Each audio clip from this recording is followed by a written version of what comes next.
Casualty, open your eyes, you're losing control. Open your eyes, put down the phone. Conditioned by misinformation, it's just the media telling us lies.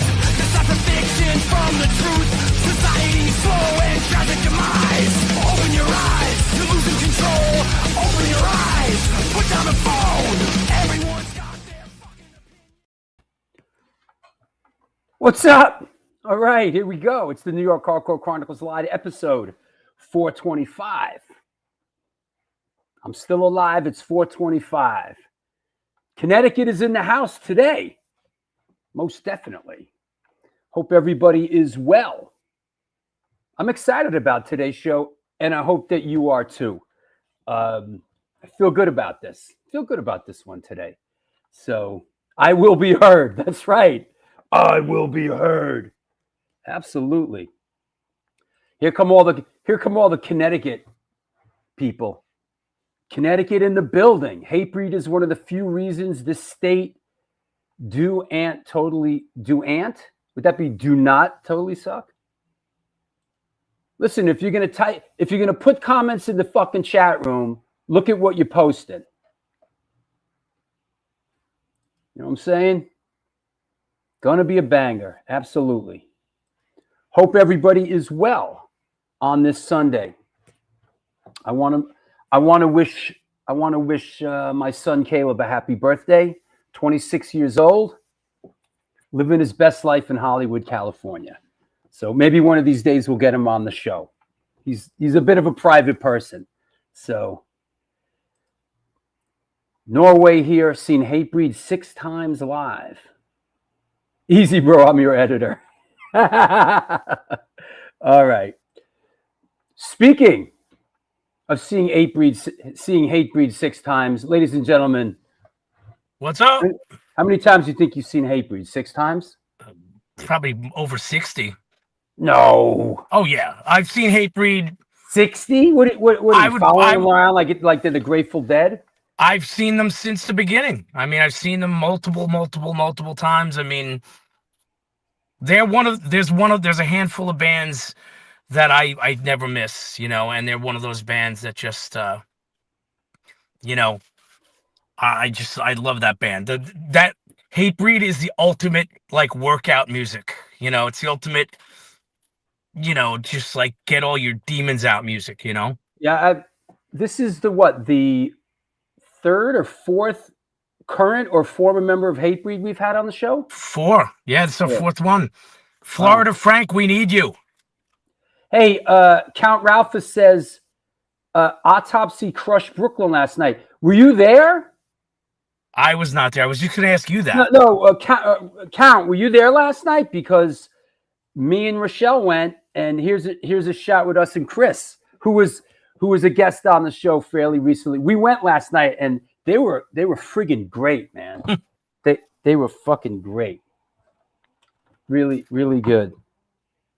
Yeah, that was a recent. He's just on recently too. Yeah, he was on pretty recently. Yep. Here's another shot. Yeah, they were great. I mean, for those that don't know, Chris was a guest on the show recently. He drums and sings for this old school OG death metal band. I mean, they're OG. Oh yeah. Yeah. They were cool, man. I really enjoyed it. I you know, old school death metal is not exactly sort of my forte, so to speak. But I mean, I'm just saying, like, I came up like I was like a first wave American hardcore dude, punk, metal, you know, like early death metal is sort of wasn't really, I wasn't living it when it was happening. So I saw Mike Score walk out. Maybe I didn't recognize you. Wow. Yeah. Great guy. Chris is a great guy. Maybe by ID album number 3, there'll be some death metal influence in there, you know? Whoa. Dude, a lot of people were there last night. Young and hard. People were stoked on him. Drew at his first death metal show. I don't know if that was my first death metal show. No, I've been to, you know.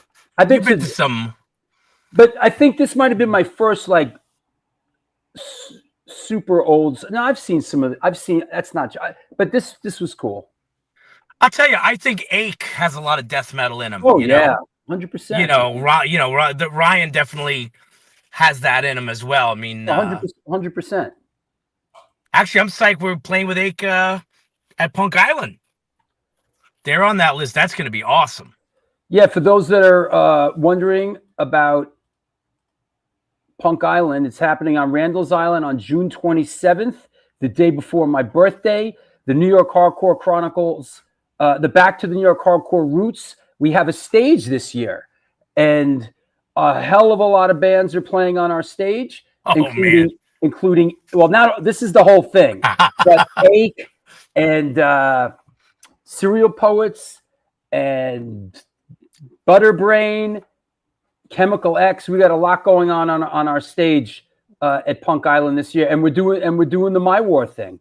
Awesome. I really like that Chemical X record a lot, by the way. Oh, finally somebody noticed it. Finally somebody noticed this. That is I'll tell you what this is. Come here, my beauty. Ooh. Welcome the newest member to the family. This is a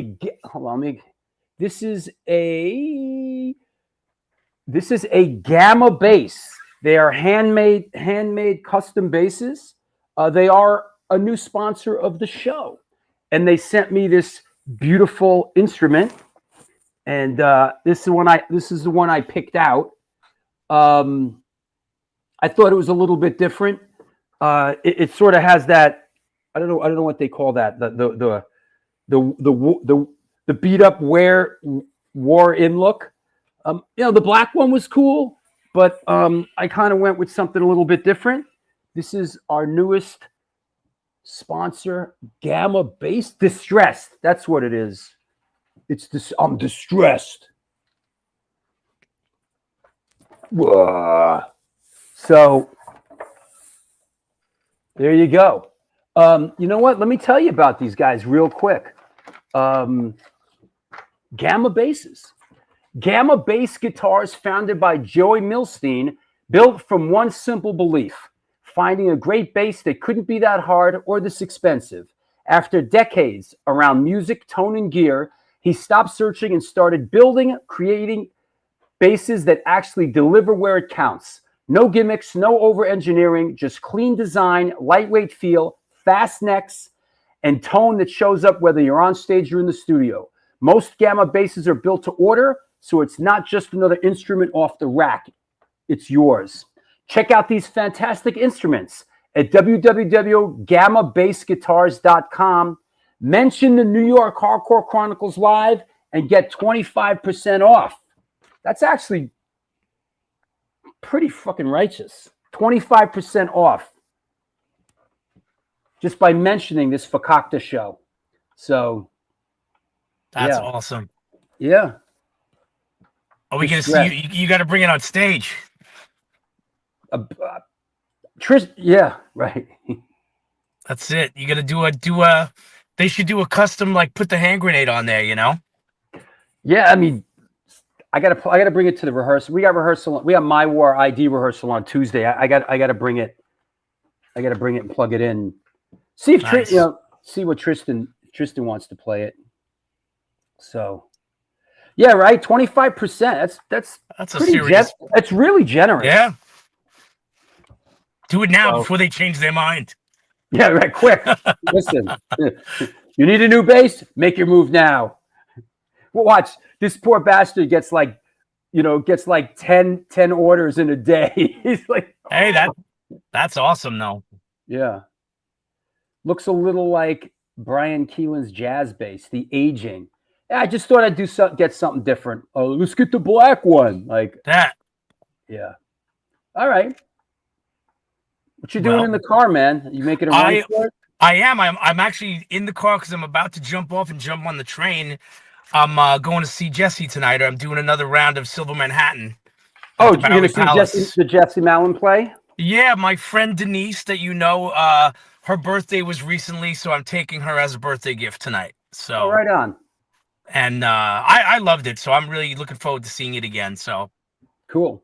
I'll be back at the Good. Palace, say hello to Terry, you know? Yeah. It's a good show.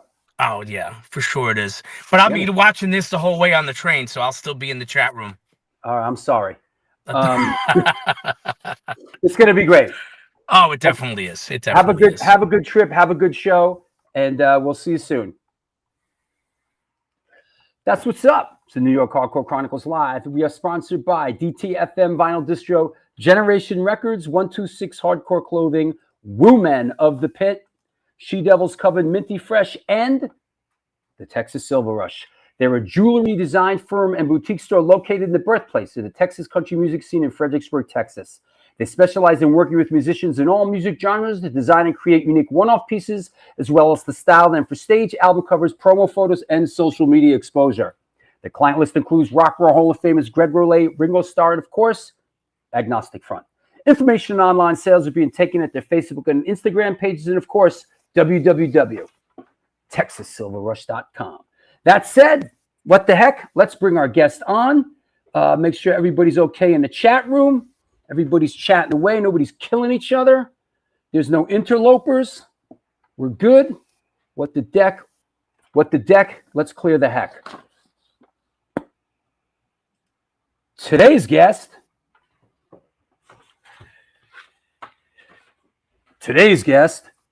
is an American guitarist hailing from Bridgeport, Connecticut. He's known for his work with the bands 2x4, Youthful Offenders, and of course, a founding and current member, Hatebreed. Please welcome, coming at us from Petaluma, California, right off the 101, Mr. Wayne Lozinak. Hey, man. What's going on? How you doing? Bro, up there in Petaluma. Yep. You like it's a beautiful part of the country. Oh, it's great. It's up in like wine country. I'm like, I'd say 45 minutes north of San Francisco, so it's just right up the Golden Gate Bridge here. Nice weather, good people. Don't have to shovel snow anymore, which is always a big plus. Yeah. Yeah, I love that part of the country. I had people up in Humboldt County for a while, and we used to go up there a lot. And that trip on the 101 going north is really nice, really beautiful. Yeah, I'm into it. I definitely love it. It's a lot different from Connecticut, but you know, it's nice. So that was a nice segue. So how did you come up? Did you grow up in a musical household, and how did music come into your life? Let's see. I'd say the very beginnings was my father had some Kiss records, and as I'm talking like 3 years old from what I could remember, is looking at these albums and watching Gene Simmons spit fire and blood and everything, and that just kind of interests me, I guess you could say. And I love the music, so it all started from Kiss, and then just went, after a little older, not too much though. I was in the metal like as a young kid, even like 5, 6, 7, like Judas Priest, Iron Maiden, Ozzy. But where did you grow up? I grew up in Bridgeport and Stratford. I kind of went back and forth. I lived in Stratford, is like Connecticut. Stratford's like right next to Bridgeport. Sure. And I went to school mostly in Stratford, and then just hanging out. And basically MTV too. Back in the day when MTV played videos, they would play like all different kinds. But when they played like the metal videos, that's what I was really into. Judas Priest, all that stuff. Well, there was Headbangers Ball, right? Yeah, too. Yeah, that was way later though. I'm talking that early 80s. Right. Yeah. When a lot of that sort of, some of that metal stuff was kind of on mainstream MTV, right? A little bit here and there. Yeah, way before the metal programs. Yeah. And then it kind of it's got its own niche. What was like growing up in Connecticut? What was like the first live music that you saw? Do you remember? Yeah, actually the first band I ever saw was Kiss, and that was on the Lick It Up tour. It was right before my 10th birthday in New Haven Coliseum. And I was like, this is great. It was except Balls to the Wall opened up. And I remember the New Haven Coliseum. Yeah. Yeah. And then like 2 weeks later, I saw Judas Priest on the Defenders of the Faith tour, and Great White opened up. I think they might have been on their first album. Wow. So and then I just kind of went to random like big concerts from there. What was that? Was that the go-to, like the New Haven Coliseum, the Hartford Civic Center? Yep. Yeah. New Haven was a little closer, but Hartford was like an hour away. But I just, for some reason, I saw mostly New Haven. And then I saw, when I was in high school, I saw Metallica at Hartford Civic Center on the Injustice for All tour. And that was like Queensryche opening up. Is that right? Is the New Haven Coliseum gone now? Oh, yeah. That's been gone for over 20 years, over 25 years. I remember that. I saw a bunch of shows there. That was... But the Hartford Civic Center, I remember, because the Hartford Whalers played there. They had like a professional hockey team in there. Once upon a time. Yo, Chris Conto. Speaking of the Bay Area, what's up, Chris? I just saw him the other day. Oh, did you? Deicide in Behemoth. Speaking of death metal. Deicide is a band I'd like to see. I've never seen them. Yeah, they're good. Yeah, I think one of the last show, actually, speaking of New Haven Coliseum, I think the last one was Pantera. Oh, wow. Pantera and Slayer, I think 2001 maybe. Wow. Something like that. Yeah, that's the last one I remember seeing. I wonder why New Haven doesn't like have a Coliseum anymore. Like, why? If did they replace it with something, or just went away? Just went away. Yeah. And then we always, the classic Toad's Place. Have you been there? That's like every band has played there. I was just there. I was there a couple months ago because Biohazard played there a couple months ago. Oh, okay, yeah. So it was Biohazard and Onyx. First time I saw Biohazard was at Toad's Place. Oh, right on. It was 1991 with Creator. Wow. That was like, when I saw them, I was like, oh yeah, this is it. This is great. That was a big one. Yeah. Yeah. Why guitar? What inspired you to pick up guitar? Who were your early guitar influences? I think just like I said, Kiss, Ace Frehley was probably one of the first, and then like once I really started learning how to play, I think my two biggest influences were probably like Randy Rhoads and Kirk Hammett for like leads, and like James Hetfield rhythm are like one of the best. Like one of my heroes, I guess you could say. Just I thought, Metallica was, when I first heard them. I heard Metallica when I was 12, and then like changed everything. Compared to what I was listening to. What's that early Metallica that spoke to you? Kill 'Em All or Ride the Lightning? So you might remember this. There was a show in New York on I think 92.3 called Heavy Metal from Hell. Remember that show? I used to record. It was 1986. And I think the guy's name was Mark Didia or something like that. So the DJ, and they played like all the heavier stuff like on Sunday nights. So I would listen like and hear all this new stuff. They even played like Murphy's Law and the Cro-Mags, but then they'd play like just Judas Priest and stuff. And the first song I heard was Seek and Destroy. Yeah. And I was like, oh, this is pretty cool. I had no idea who it was, and then they said it was Metallica, and I was like, well, okay. I heard the name before. Like I've seen the logo and everything. So I literally went to the record store like the next weekend, and there were 3 to choose from. I was like, Kill 'Em All, Ride the Lightning, Master of Puppets. I'm like looking at the back, looking at the way to look. I'm like, I'm going to start out with Ride the Lightning. So I bought that. I put it on, and it was like, well, this is like next level. Yeah, that Ride the Lightning in a lot of ways is sort of, I don't want to call it a transition album, but it's got a lot of it's got the early roots, and you also get a taste for where they were going, where they arrived. And like before that, I'm listening to Rat, Twisted Sister, Motley Crue, just the typical metal, heavy metal that was out, Van Halen, and so that was like whole different world. Yeah. Now it's like light music compared to what's out now, but back then, I know it was heavy.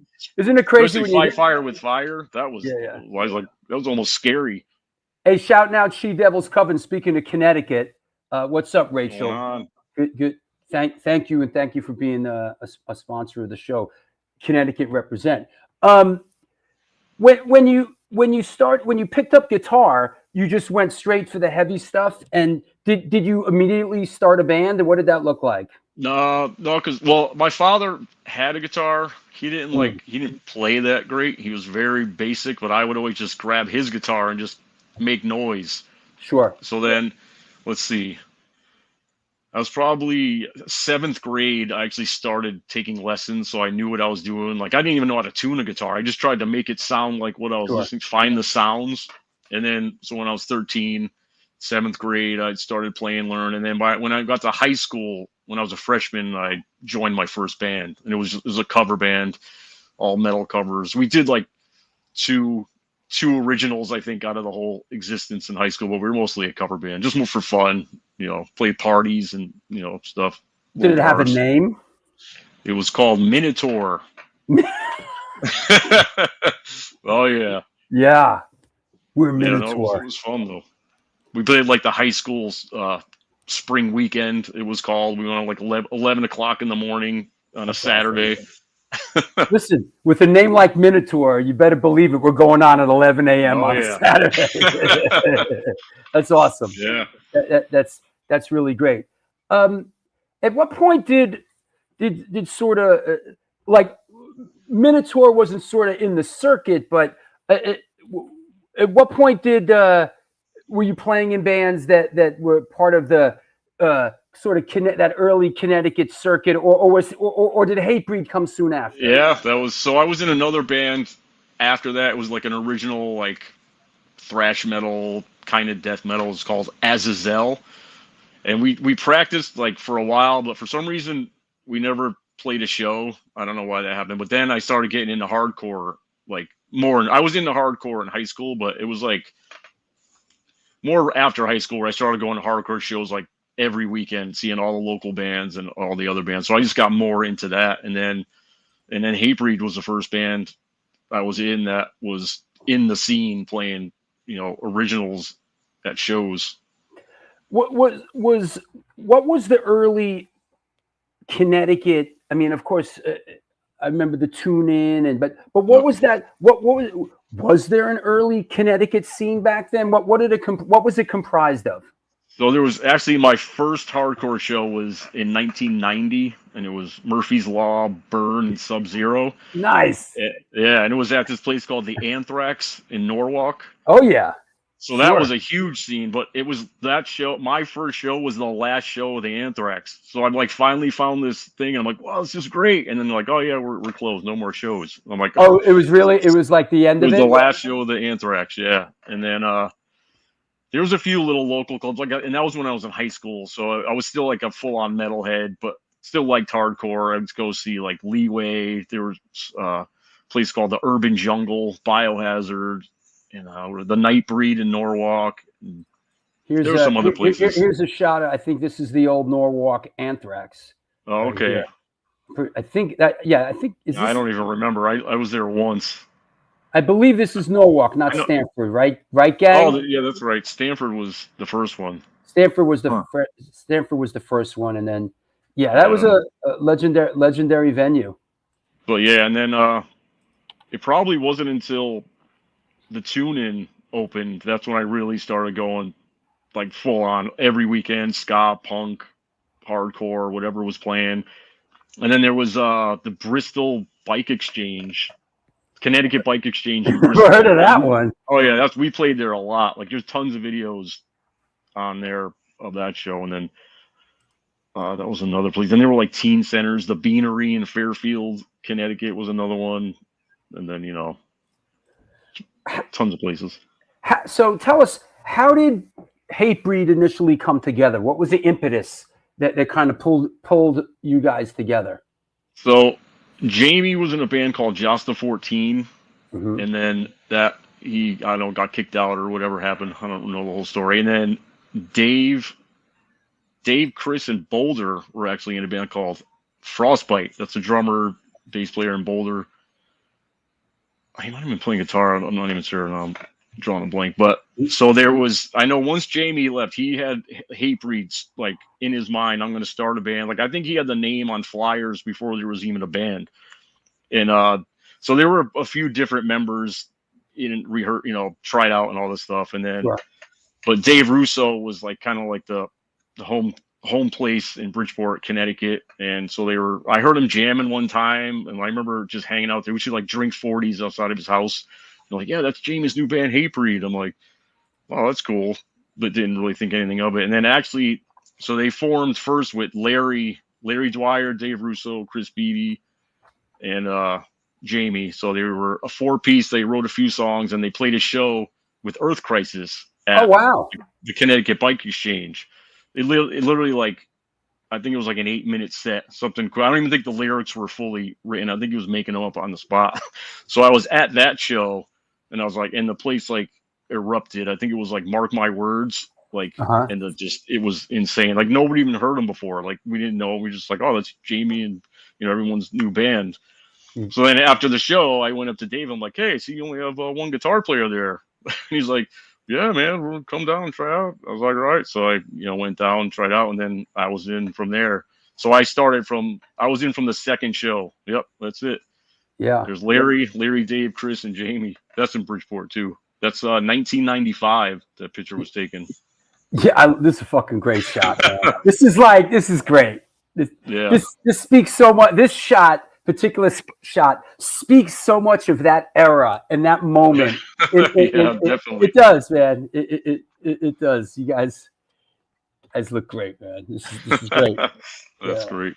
Yeah. But that was the lineup for the first year. Yeah, that's Bridgeport. Yeah. And I think I always felt like, and you mentioned that, with Jamie Jasta, just Jamie, in my experience with him back then, just somebody who just had such an inherent love of music and somebody who had such incredible drive that we're going to do a show. Drive ever. Yeah. I actually think it was a Madball show at the skate park, and I'm like, looking at the flyer, I'm like, Hatebreed's playing? I remember asking, they're like, no. I'm like, oh. It was just on the flyer. Like, either he was just getting the name out there, or he thought the band would be ready, and he was like, no, we'll be ready. And then the balls, right? Yeah, sure, we're ready. We'll do 8 minutes, and just put it like. Exactly. Yeah, and then but when I was there and I heard it, I'm like, wow, this is a good band. So any early fond memories of sort of getting out there with this lineup early on, and because I remember kids reacted to you right off the bat. Oh yeah. Actually, one thing so my first show was the second show. It was with Madball in Brewster, New York, at a place called the Boardwalk. And I remember, I'm like a young kid. I didn't know anybody yet. And Freddie comes up to me. He's like, hey, man, can Vinny Stigma use your amp? I'm like, yeah, sure. I'm like psyched. I'm like, yeah, whatever. He's like, can you use your guitar? I'm like, oh, well, we're tuned to C and we got like really thick strings. So that's not going to work. I would, but he's like, all right, no problem. So they got a guitar from someone else. But I just remember thinking like, dude, Vinny Stigma's using my amp. Like that's my amp, being psyched about it. You gotta love guitar players who show up at gigs with not only no amp, but no guitar.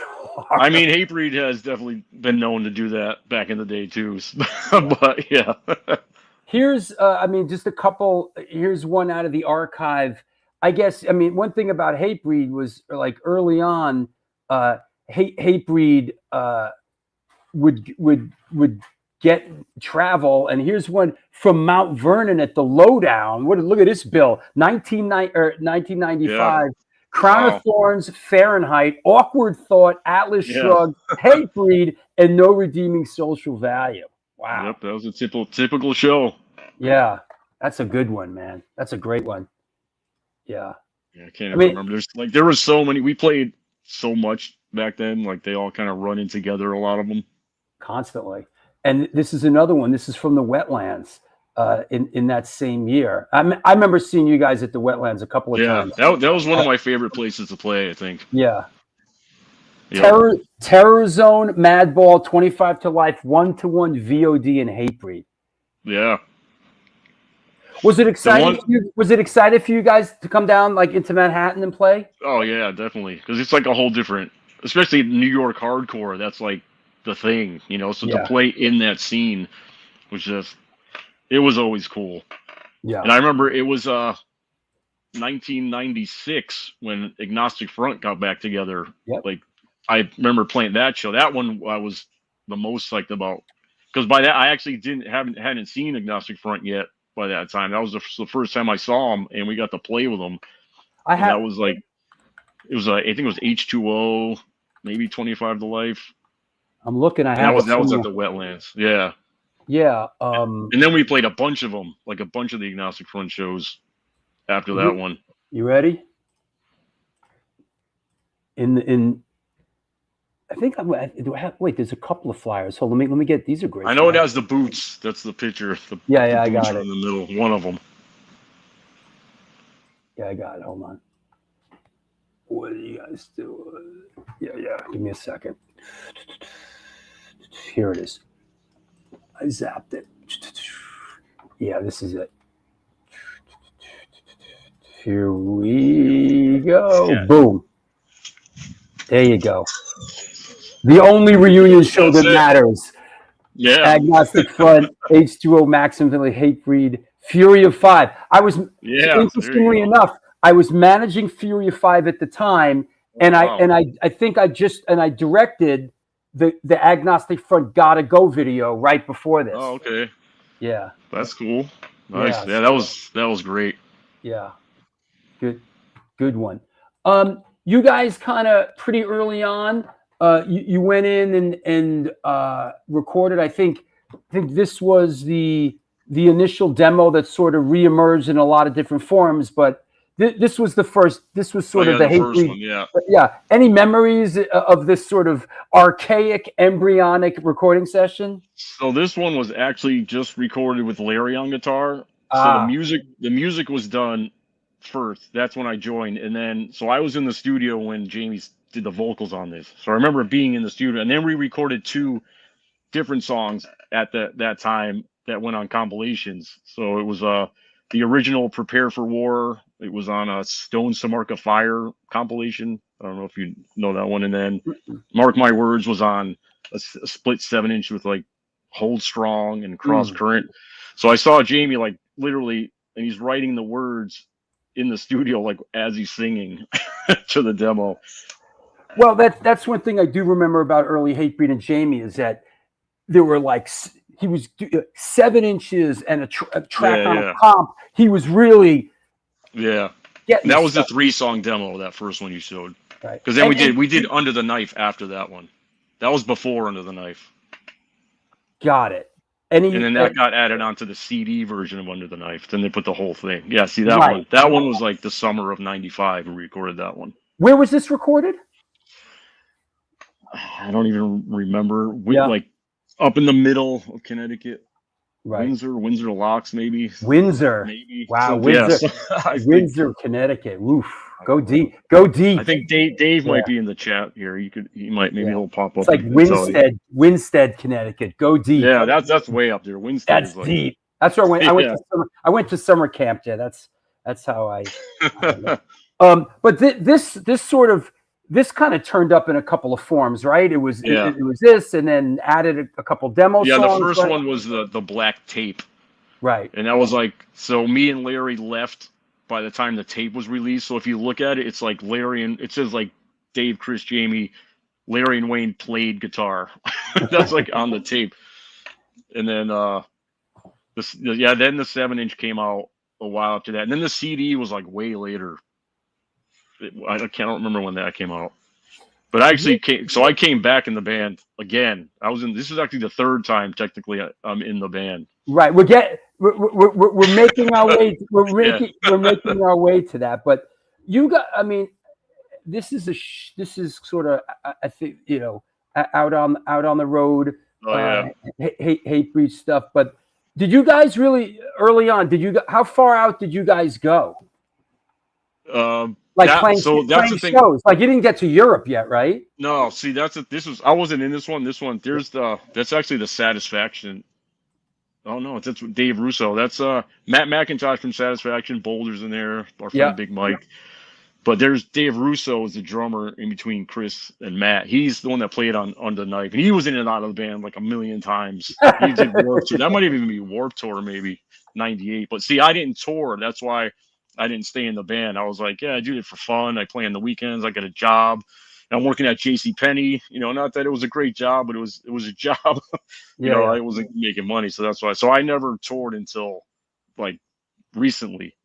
Like when I came back in the 2000s. I did like a short one to Florida. Like we did a weekend tour one time in '95, but that was the only one that I did. So was that the impetus that's sort of like, I'm stepping out of the band, I'm done? Like, yeah, it was.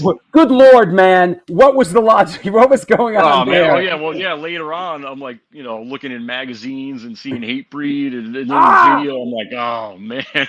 What the fuck? Like I was happy for them. I thought it was great, but I was just like, oh, what did I do? Yeah. That could have been me. Yeah. Did you go like? Did you leave the band to go to college? I was in college. I was in college and working in JCPenney and like, that's another thing. Yeah, I wasn't gonna quit college. But then the second time when I came back, I was just working full time at JCPenney. But like, I never thought the band was. It was a hardcore band. Like you have fun. You might do little tours. I never thought of it as like a career. Like Hatebreed was just happened to be that one band that blew up out of 100 bands in Connecticut. You know what I mean? Like, it's like I said, Jamie's got that determination. Yeah, I mean, why do you? It's a good band. Just never would have thought that. I mean, in retrospect, why do you think Hatebreed sort of caught? The sails filled, the wind filled the sails. What do you? Just they played a lot and they got a lot of good tours and then and people just liked them. Yeah, it's a basic like it's heavy. It's like heavy hardcore. It's like tuned down, so it's like a combination of kind of like the metal and hardcore world combined. I think they were one of the first bands to really kind of take it to the next level, from sort of like Biohazard put like this stuff together, exactly, and this band, but Hatebreed owned it and took it to the next. That's how I felt about it. It really owned it, man. Yeah. That. What was your college major? Ooh, good question. It was actually music and sound recording. Oh, which I've actually never used ever. And it was like reel to reel, and like there's no Pro Tools and all this stuff. But we would get into groups, and like I would play all the instruments for the other guys to record. So I didn't even really learn that much. Like I knew the basics, but then I ended up after I graduated, let me see, what was it? A couple years after I graduated, I started driving a food truck, like a coffee truck. And I did that, like didn't even think about the degree anymore. It was like that was just whatever. It's getting dusty on the shelf. But I was at the college. I was a DJ on the college radio station, so that was cool. I get to get release like new releases and stuff, and get shows. Like I just got Pantera backstage passes because from the East West Records or whatever, because they sent the stuff to us. So it was cool. So you were, even though you left the band, you were still very connected to music and playing music, and Yeah. But nothing went like, it was just local, like what I was doing with Hatebreed. I was playing in a light band 2x4. That one was next. Yeah. And I got really into the Oi scene, and I was in the Youthful Offenders. I got all that. I got all that. I always love music. Like music is my number one love out of anything. Yeah. There's Jeannie asks, did you listen to WXCI? I'm not sure what that is. I don't know what that is. Is that is that a Connecticut radio station? The radio station it was WNHU. It was 88.7 from University of New Haven. Right on. West Haven. That was the station I was a DJ from. Yeah. So you leave the band and you continue to play music, and does this come next? This is a great name. Does 2x4 come next? Yeah. The greatest. Dude, wow. Look at 2x4 is bringing it here, man. So there's Larry Dwyer on the left. He was the original guitar player in Hatebreed with me, and he was in Death Threat. And Phil filled in for Hatebreed. Dennis, the singer. Daryl on the right. Yeah, that was a good bit. It was fun. Yeah. Like it was local East Coast. We didn't tour or anything. Put out a demo, a 7-inch. I think we're on a split with like Wartime Manor or something. It was, Let me see what else I got some 2x4 stuff. Hold on. I have the 2x4 demo, right? Wow. There's the 2x4 Yep, demo. that's it. Yeah. Yep. That was 96, I believe. But did 2x4 like make it into Manhattan or anything, or was it just literally? Yeah, it was like the Northeast. Yeah. I can't remember all the shows, but we were in the area. I think we played the Wetlands. Yeah, we played the Wetlands. And then this was sort of the big release, right? Yeah. Yeah. That's it. Yeah. Ain't to be fucked with. Yeah. And That then was cool. and then you mentioned this is great because I was like, really? I was like, I'm like, I did not know that you took a spin on the Oi carousel, man. Oh yeah. Look, fucking look at it. Youthful Offenders bringing it, man. Nope. I thought the band was great. Yeah. We were together from like 97 to 2001, I think. Wow. And we actually, when the Cro-Mags got back together with like Harley and John for that split second, Yeah. in like I think 2001 or 02, we opened up a show at the LNG in New London. So that was cool with that band. I wasn't like the band I wasn't even in the band anymore, but I'm like, they asked us to play it. I'm like, yeah, there it is. Wow. Wow. Yep. Like, who are some of your favorite like Oi bands? Blitz. Blitz is one of my favorite. The Business. Yeah. The Bruisers. Sure. And my first show with Force Reality. That's one of my favorite Oi bands of all time. Definitely. When we played my first show with Youthful Offenders, we opened up for the Bruisers and Dropkick Murphys. Oh wow! Tune in. And that was 97. So Dropkick Murphys, all that stuff. The tune-in was kind of a crazy place. I remember it being I think it was just a little bit of a violent era. There was always sort of it's everywhere. I remember every time we went up there was just LNG tune-in. Yeah. There was always some brawl. There was always some crazy ass brawl every time we went up. Big brawl at the I remember the Dog Eat Dog Downset Madball show. They were like these Nazi skinheads, and they fought with Madball. It was that the infamous footage? There's like footage of it, and they're fighting in the doorway and all that. There might be. Yeah. Actually, there were two. There was another Oi Fest with the Business, and I think there was another fight. Yep. Look at it. Look at this crew. Yeah. And I was the old man of the band. I think I was 24. I'm like, man, am I too old to be in a band called the Youthful Offenders? No, I'm like, man, I was a kid back then. It's like, at what point can we not call ourselves the Beastie Boys anymore? Right? Yeah. Right.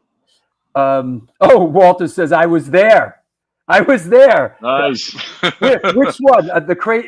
Which one? The Madball. There was probably. Probably the. Yeah. Which one? Right. Well, listen, back then, anytime Madball was playing somewhere, guaranteed it should just be Madball featuring brawl, featuring just excessive violence, brawl. Yeah, it was. I say that with love. Yeah, it was like, it's so crazy. Like now, I'm like, I don't want to fight anybody. Like, who wants to do that? Madball, LNG. Yeah. Yep. Yeah. What was the other one we used to play? Yeah, it was the LNG, right? It was. Yeah, that was a big one. That's been around for a while in New London. Yeah. Yep. And then they moved it, I think. I think it was. I think the fight kind of started because, like Dog Eat Dog. They're kind of like rapping, and like these, Nazis are like making fun of them and everything. And I'm like, oh boy, here it goes. And that was it. And the Madball didn't even play. I was like, oh, so pissed. The jump. An hour to drive up there. They didn't even play. Wow. Everybody. That's right. I saw him enough times though to make up for that one. Yeah. I got you, Gajewski. Hold on. He just sent me this. Thank you, Scott. Right. Listen, it's an interactive show, kids. It's live. It's live and it's interactive, and it's a woman. Connecticut from Oi, 1998. Wayne from There you Hatebreed. go. There's the youthful. I like that. There it I like how is. that's on the label. Yeah, you're PBR sort of Boot Boys. you're the selling point, bro. Yeah. Oh yeah. You- Definitely. yeah. It You sold. There you go. Hey, did it? you're Yeah. welcome, guys. Like, all right. Yeah. Let me see the other one that he sent me. Yeah, the That's cover. funny. Yeah, I got that. Yeah. You mentioned sort of leaving the band to being back in the band. Is it that right that like you kind of didn't you rejoin in '96 for a minute playing bass or something? No. So I was in the band the first time, late '94 to late '95, and Right. then the summer of '96, Chris left, and then Boulder went to play bass, and then I came back playing guitar. Then I remember the first show was Biohazard in Long Island. I remember Boulder called me up like, "Dude, you got to come play. We're playing with Biohazard. It's gonna be good." And I was like, "All right, whatever. I'll help you out." So then I end up helping out for like, I don't know, 8 months or something. But that's when the Agnostic Front shows all came, and I was like, I see. "This is great." So that was summer of '96 to like spring of '97. And then did you sort of like get your injection? Were you like good? You were like, I'm back. I did it. It was fun. I'm getting back to my life. Again, because it still wasn't like a career or a job. I still had to make money. At my regular job. It's just when play on weekends here and there. And it was it was just I didn't do any tours. I just did the I don't even know what the furthest Washington D.C. We played like a fest there, and Albany. Yeah, Albany. So I did a bunch of those shows, and then of course the end of '97 is when they record Satisfaction. So I'm like, oh man, that would have been great to be on that album. But I mean, it's all timing. Yeah, 100%, and it's all timing, and Satisfaction turns out to be the highest selling record on Victory Records, and basically is the prelude to them getting a deal with Universal Records, fucking major label, Universal. Yeah. So that record, Crazy. that record was a big deal. Yeah, definitely. That's what I see. But back then, you don't really think about it. You're just like, we're just playing hardcore songs with our friends. Sure. And, yeah. Was that sort of mind blowing? Like, what? They signed with Universal Records? Yeah, that was after though, because Perseverance came out first. I think that might have been Roadrunner, which was still a big one. And then I think Rise of Brutality was Universal, and they were nominated for a Grammy on that. Like, I think the first thing that really was like when they did Tattoo the Earth, I think it was 2000, and they played with like Metallica and like Giant Stadium in the parking lot. That's when I was like starting to be like, oh man. And then that was it. Then it went up. Once Perseverance came out, it just went up from there. All Slayer tours and all those big tours. Ozfest was a big thing that really pushed them up. Yeah, they sort of figured it. Jamie figured it out and ran at it hard. And I must say, Hatebreed had the songs. They had great songs, and it connected with the kids. It was right time, right place. Great songs, conviction, and I think you mentioned Ozfest and Tattoo the Earth. Those sort of like fests were going out, and Hatebreed just sort of slid right in on the sort of like on the small stage at first, and on the other and just ruled it. Yep. Joe Halleck says the circle pit went around the soundboard tent at Tattoo the Earth at Giant Stadium. I actually was there for that.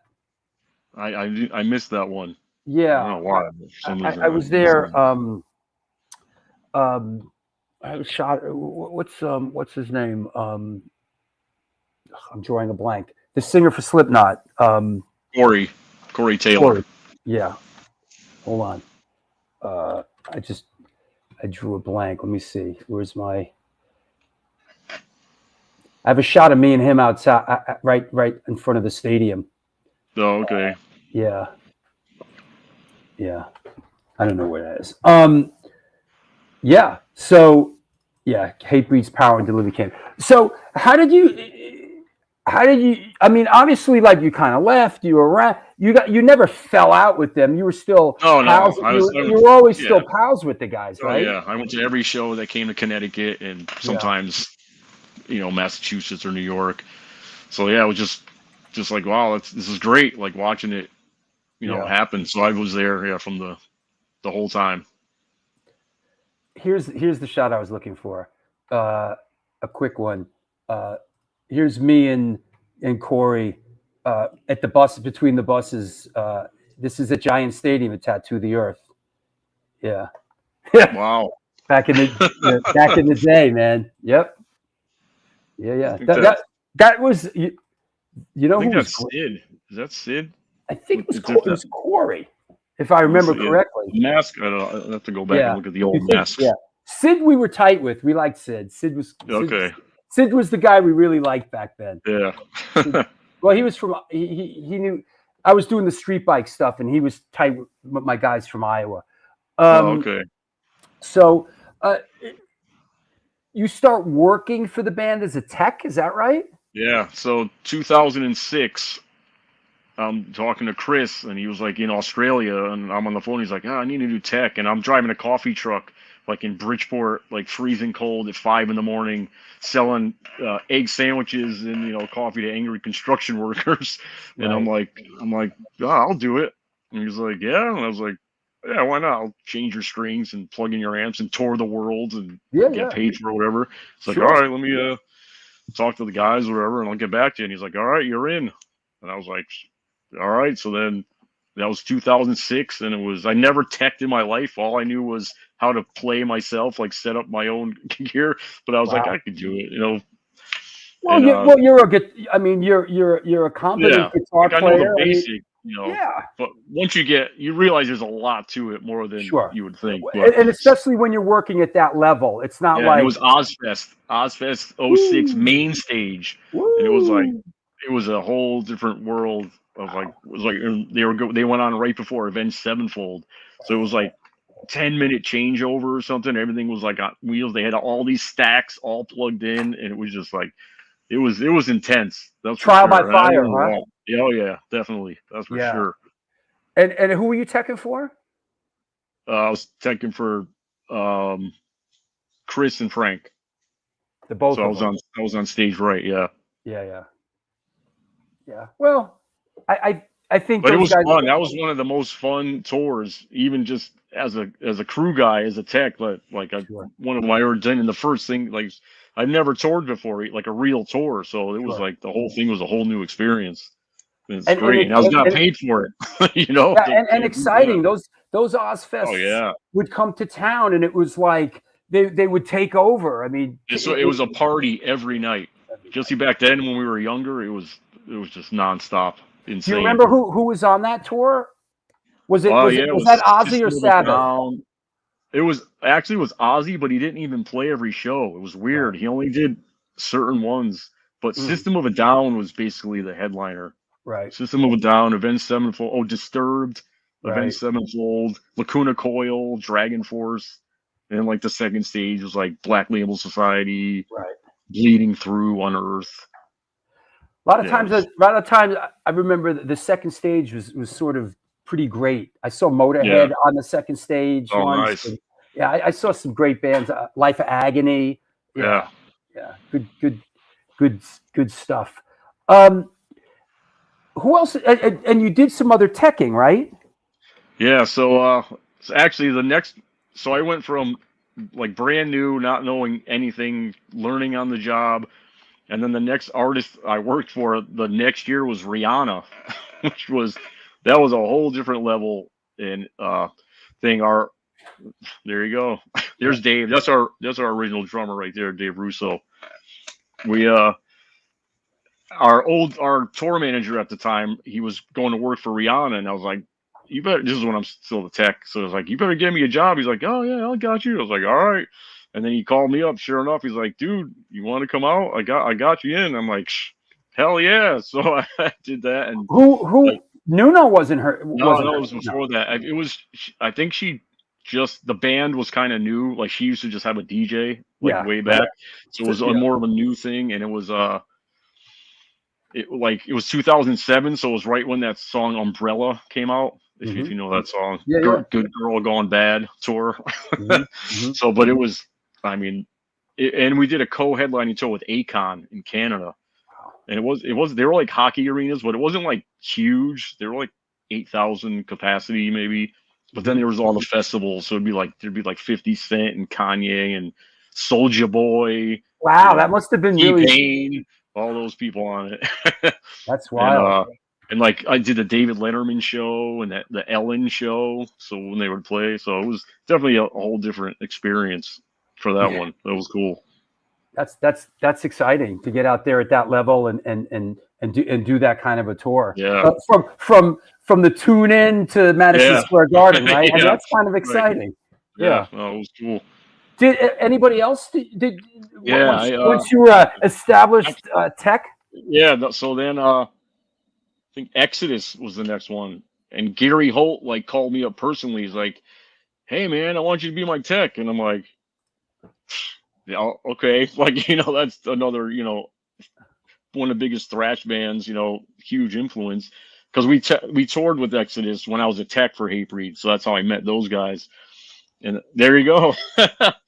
And so that was 2008, the summer, and they did a DVD called Live at Vakken. I don't know if you've ever seen it. I think it's like Shovel-Headed Kill Machine or something. I tech for that show. You could see me running around. I got like these little jean jorts on, and my hair's like kind of like spiky. I think that one, and then so that was cool. They were great. And then Monster Magnet, I tech for. Did you tech for Phil Caivano? Oh yeah, that was my guy. That's my dude. That's my Phil dude. Caivano, when I did my first show teching, Phil Caivano was Sean's tech. So it was me, who's never teched before, and then Phil Caivano, who's a road dog, been in the scene forever. So the dynamic was pretty crazy. And Kat, the old drummer for Pantera, was our drum tech. Oh yeah. So it was a wild time. Yeah, where's my? Hold on, Yeah, I did Monster Magnet in Europe. That was fun too. Those guys were wild.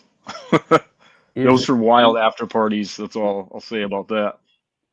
Well, I'm trying to get my Caivano. Let me get my. I love Phil Caivano. He's a good dude. Yeah, I just saw him. He's playing with Murphy's Law now. Yeah. Yep. Here's Phil. Me and Phil. This is during the. He was kind enough to be in the film I directed. Who the fuck is that guy? The Fabulous Journey of Michael Alago, and of course we interviewed him. We interviewed him down at Red Bank at his there he is at his studio. So that's great. One of the good guys. Yeah, he's great. Phil Caivano, great guy. And dude's like a New Jersey legend. He played in like one of the original New Jersey sort of punk bands. He played in Shrapnel. Yep. I remember seeing the videos and old pictures. He's got like an army helmet on. Yeah, that's it. Yeah. Wait, I have a shrapnel. We gotta take a peek at this because it's great. Let me see if I have a shrapnel. Shrapnel. Let me see. Got it. See, because I had him on the show, so all this stuff is like in the master folder. All I got to do is type it in. But ladies and gentlemen, boys and girls, Shrapnel, hailing out of New Jersey. That's great. And that's Dave Windorf. Dave Windorf, and also next to Dave is what's his name? Who produced White Zombie? I'm drawing a blank. White Zombie and I'm not sure. Yeah, he produced the Misfits, Famous Monsters. Oh wow, okay. Yeah, somebody help me. That's cool. It's right there. He's kind of retired. He's kind of retired now. Daniel Ray. That's it. It came to me. Okay. That's Daniel Ray. That's right. Thank you, Stephen. Daniel Ray. So yeah, New Jersey represent. So you're teching, working with a couple of different bands, and eventually you're back in the band. Is that? I was teching with Monster Magnet was the last band I teched for. That was late 2008, and then January 2009, they were saying, I was getting calls from the guys, and they're like, "Hey, would you want to play in some summer festivals coming up? Because Sean might not be able to do it." And I'm like, "Yeah, sure, whatever." And they're like, "Okay," and then kind of going back and forth, and then eventually they just said that he quit for whatever reason, and then they're like, "You want to come play back in the band?" I'm like, Hey man, you want to Yeah. play some? Hey man, you want to play some summer festivals? Yeah. "Yeah, Cut to like next week. yeah." Hey man. I think it might have even been the same day. I don't know. It happens. Or it was like they're like he's gonna let us know or something, whatever. I don't know what was going on, but Right. and then they're like, okay, and then Jamie's like, okay, I need you to go in the studio next week because they started a covers album, but it wasn't finished. So he's like, you got to play. These are the songs you got to do: Slayer, Bad Brains, yep, Slayer, Suicidal Tendencies, and Black Flag. So I'm like, all right. So put the phone down, put my iPod on, and I'm trying to learn the songs, like never played them before ever. And then I was literally in the studio a few days later, and then recorded those 4 songs, and then finished up the album, and then and then that was it. And they made the announcement, and back in the band.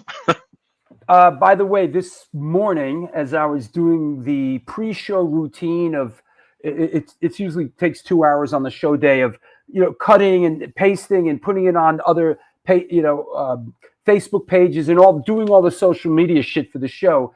I listened to this at like 6:30 a.m. this morning, and with the Apple, headphone. Man, this is kind of great. I really enjoyed this. I've heard pieces of it. Oh, they did this. Oh, they did that. But this morning I listened to it top to bottom, and I must say, and Ray says best covers album ever. I would pretty much agree with you, Ray. I think that like 75% of the covers on there and the bands are bands I would have picked myself. Right. And so the first single was Ghosts of War from Slayer. Yeah. So that was my introduction back in the band, and then we shot a video. Yeah. And then it was cool. Yeah, it's a great. This is really, really great. But wasn't there that same year? Wasn't the self-titled record? Yeah, that was the title record. Yeah. So you guys. That was my first full length release that I ever recorded on. Yeah. Yeah. Later on in the year. Yeah, and that was that was a busy kind of year. I mean, kind of stepping in at this point, the band is a bit elevated from the last time you were slogging it out in the back of the band. A whole different experience, that's for sure. Yeah, tell us about like the recording process. It must have been exciting. For Under the Knife, we just all played together in a room, like as a live band. Sure. We played the songs and record. But this, it's different tracks and there's different technology and everything, and it's more like under a microscope now. So you really gotta make sure you're playing tight and in tune. Whereas the last stuff we just played and we're like, oh, whatever, it's cool. Yeah. But yeah, and we did it with Zeus, our guy Zeus. He's great, and he's done all the ones I've been on. And Zeus is certainly your guy. Yeah, he's great.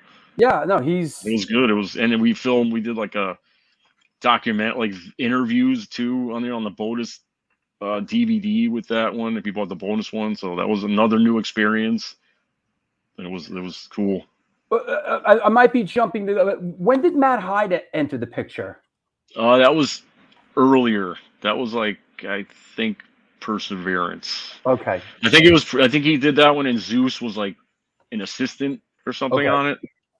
Yeah, I think that's what. The reason I asked is because I was in the recording studio with Biohazard when they just did their new record, and Matt Hyde was producing it, and that was 2002. I got to know him a little bit. Yeah, 2001. I'm pretty sure he was on. That dude's like the Rain Man of metal.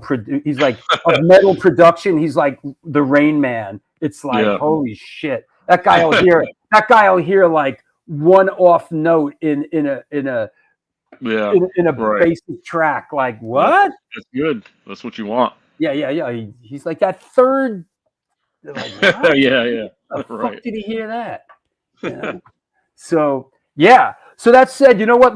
Let's take a sponsor break. Let's air it out a second. Let's hear from our sponsors, and you got a couple of minutes, and we'll come back and we'll talk about we'll head down the line, and we'll get into all kinds of stuff, including gear and the future and what have you. We'll see you in a couple. That's what's up. It's the New York Hardcore Chronicles Live, episode 425, with Wayne from Hatebreed. We're going deep. Glad you're here with us. Let's do some sponsor stuff, and we will continue on our journey. Since 1992, Generation Records has been a mainstay of the New York metropolitan area music scene. Today, they offer a diverse selection of new and used rock, jazz, indie, hip-hop, punk, hardcore, metal, blues, soundtrack, and reggae LPs, as well as t-shirts, posters, and other merchandise. They buy used record collections and music memorabilia and will pay you top dollar for them. House calls made for large collections in the tri-state area. Call or email generationrecords@gmail.com and follow them on Facebook and Instagram.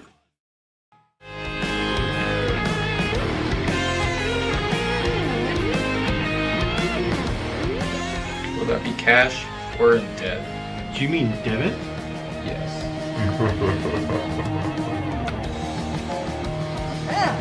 Sorry. Another eternally satisfied customer.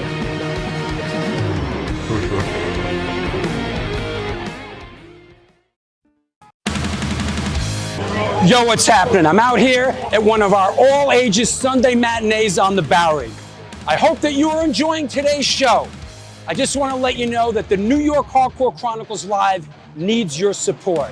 Please step up. There is a Patreon page that has a lot of unique program. Shows are announced there first. Lots of good stuff. There's a PayPal address right there on the screen if you want to make a contribution. There's also a super chat function. You could do that, but the bottom line is this show exists because of your support.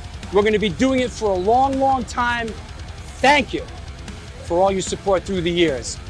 Back to the show.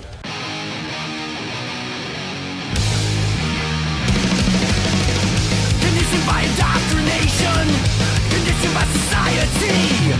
You're a victim of the digital age, a 21st century casualty. Open your eyes, you're losing control. Open your eyes, put down the phone. Conditioned by misinformation, it's just the media telling us lies. Decipher fiction from the truth, society's slow and tragic demise. Open your eyes, you're losing control. Open your eyes, put down the phone. Everyone's got their... All right, you're darn tootin'. It's the New York Hardcore Chronicles Live. Hey, a couple events coming up this Saturday. Yes, ID, we're playing Creep Fest in Philly. Yep, the new record is out. Yes, Philly. The new record is New York City. We're coming down there on Saturday. We're playing Creep Fest with Bad Luck 13. It's most definitely on. So a couple of upcoming events. Saturday, Philly, Creep Fest ID. I'm going to be moderating a book event at Generation Records 1 week from today with Shauna Kenny with her book Live at the Safari Club. Howard Wolfing, The Scenes and Discords and Anthology, who's been on the show, and Mike Bullshit with his fanzine anthology. I'll be doing that, and then, of course, scooting over to the Straight Ahead show.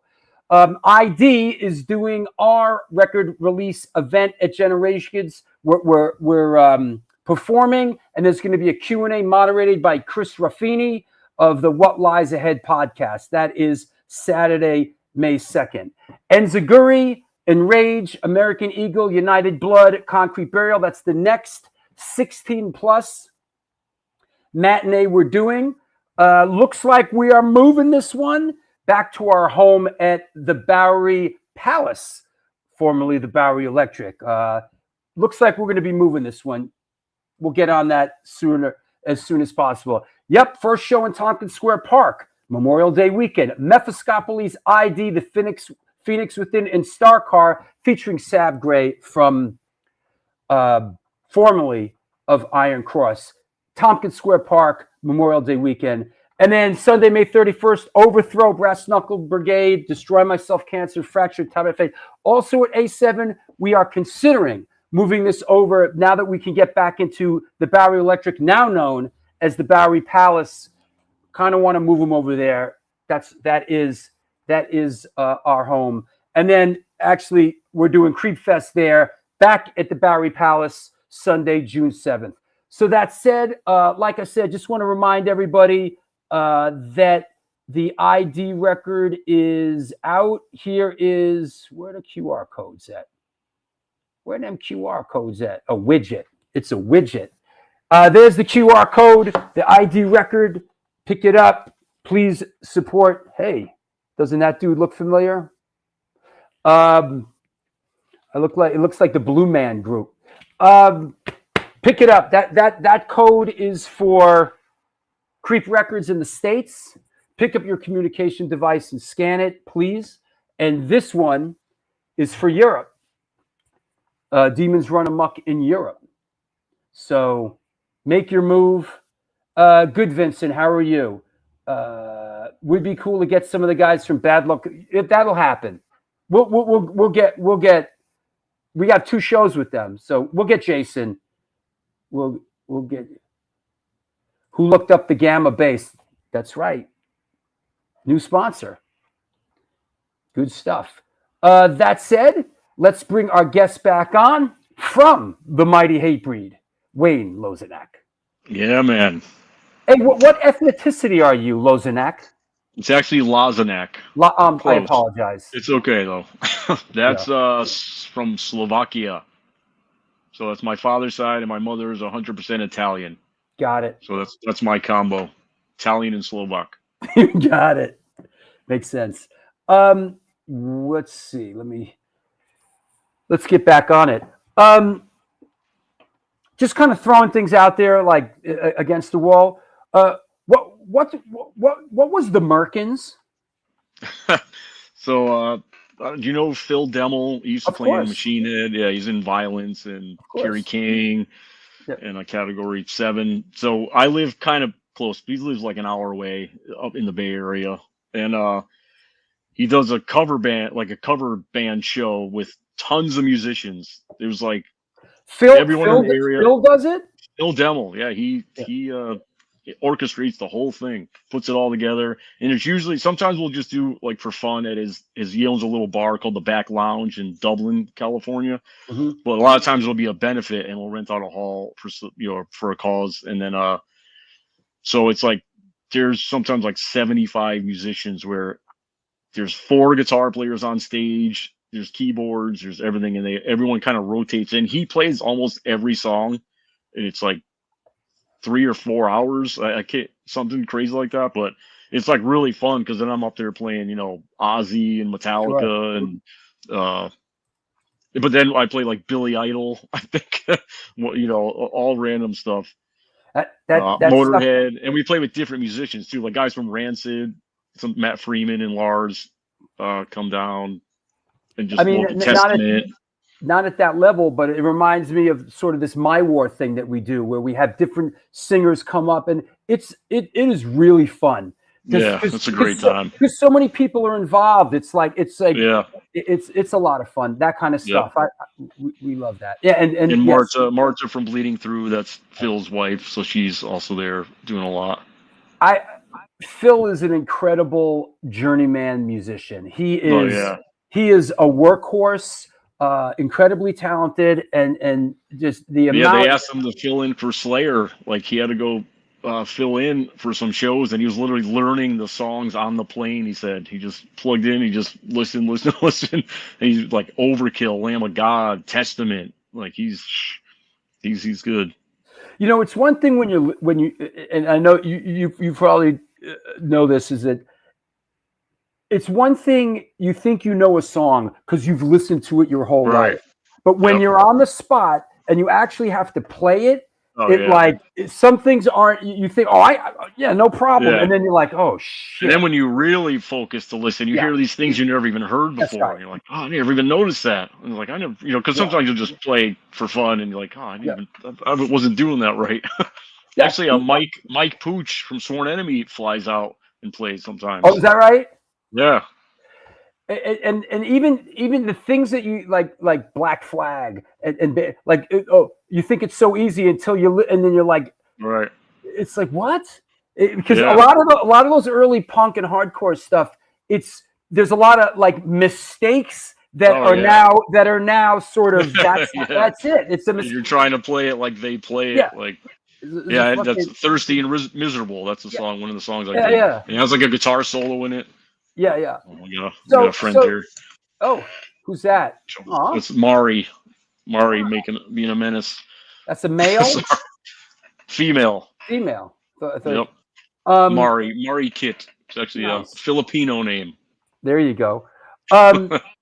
So you're kind of back in the saddle, and you're recording, you're touring, you're doing the cycles. Divinity of Purpose, Concrete Confessional. Every couple years. Anything about about this process stand out in retrospect? Just like I said, it's more you have to be better nowadays. Everything's so perfect, so you have to really get in there and listen, and just record the parts and double and make sure everything's even and everything. But Zeus has been, like I said, every album, and he's great to work with because we were friends with him like a long time ago before he blew up to be this big Is that right? producer. Oh yeah, he was in a band called Push Button Warfare. I don't know if you're familiar. Jamie from that played drums on Satisfaction was in the one that's in Blood for Blood now. He played drums, and the singer Bruce that was in 100 Demons, one of the vocalists, and Paul from Shadows Fall is the bass player. So this was a Massachusetts band back in the 90s. We've known him since then, and then now he's recording Rob Zombie and Queen. And it just so happened that he got into sort of music production. Yeah.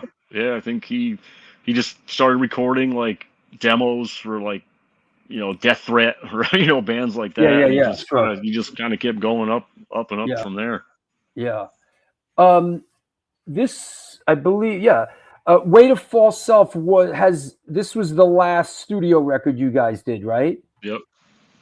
God, it seems like it was yesterday. It was 2020. Shit. Yeah, it sucked because the recording was done before COVID. We had all these tours lined up with Parkway Drive, like world tours, and then it just shut down like weeks, I think, before we were gonna leave. So then we didn't even know if we should put it out because it's like, we ended up putting it out kind of at the end of the year, but we couldn't really tour on it. So that one, I feel like it just kind of fell in the cracks.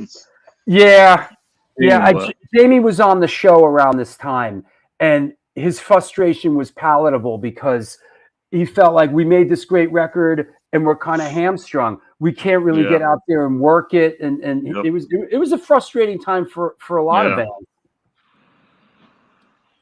So there's some good stuff on that.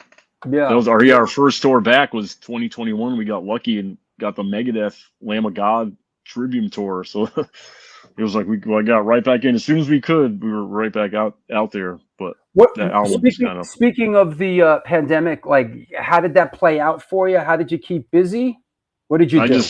I didn't do much actually because there was really nothing we could do. So thankfully, I was actually able to get unemployment because it's like I've been working since I was 16. I've never gotten unemployment ever, but the government shut my job down. So how am I supposed to pay my bills? So thankfully, they, I was as self-employed, musician. I was getting the government checks during the pandemic. So that was really it. There was nothing. I couldn't really do anything.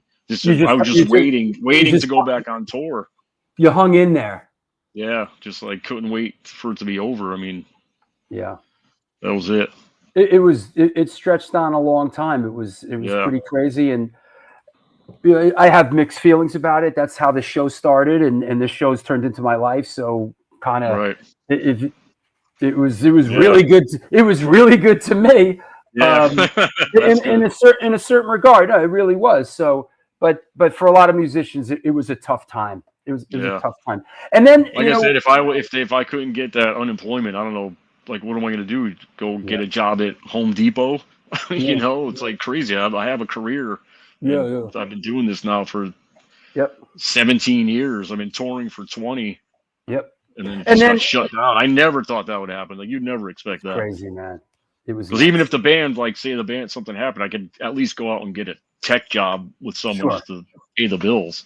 But there's nothing. Yeah, it was a wild time. Have you seen your hardcore legend trading cards? Have you seen those? No, I don't think I have any. Yeah, you do. I haven't seen any. Yeah. Yeah, man. Got that? That's. Oh, okay.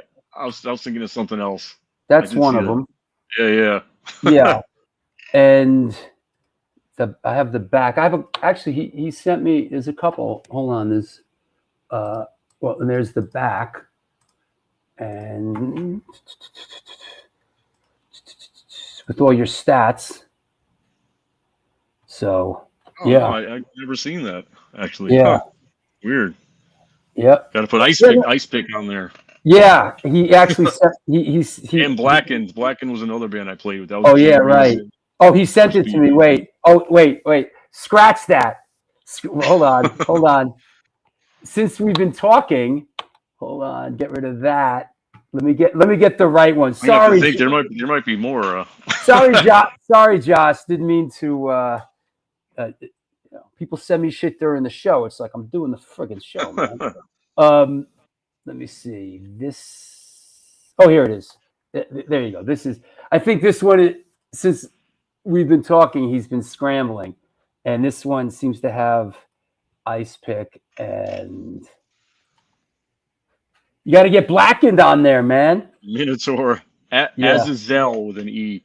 Let's see what else. Hatebreed 2x4, Youthful Offenders. Oh, I was in a band called Fall from Grace. That was like Fall from Grace, Connecticut, because there's a different one, CT. And then that was a pretty cool band. That was like almost like a hardcore version of a melodic Swedish death metal style. And I jammed with Dropkick Murphys on stage too. I teched for them in like 2016 and 17 and jammed with them. I know sometimes they just who you jam with. We're Fall from Grace CT. Yeah. And then you got a rookie card. Oh yeah.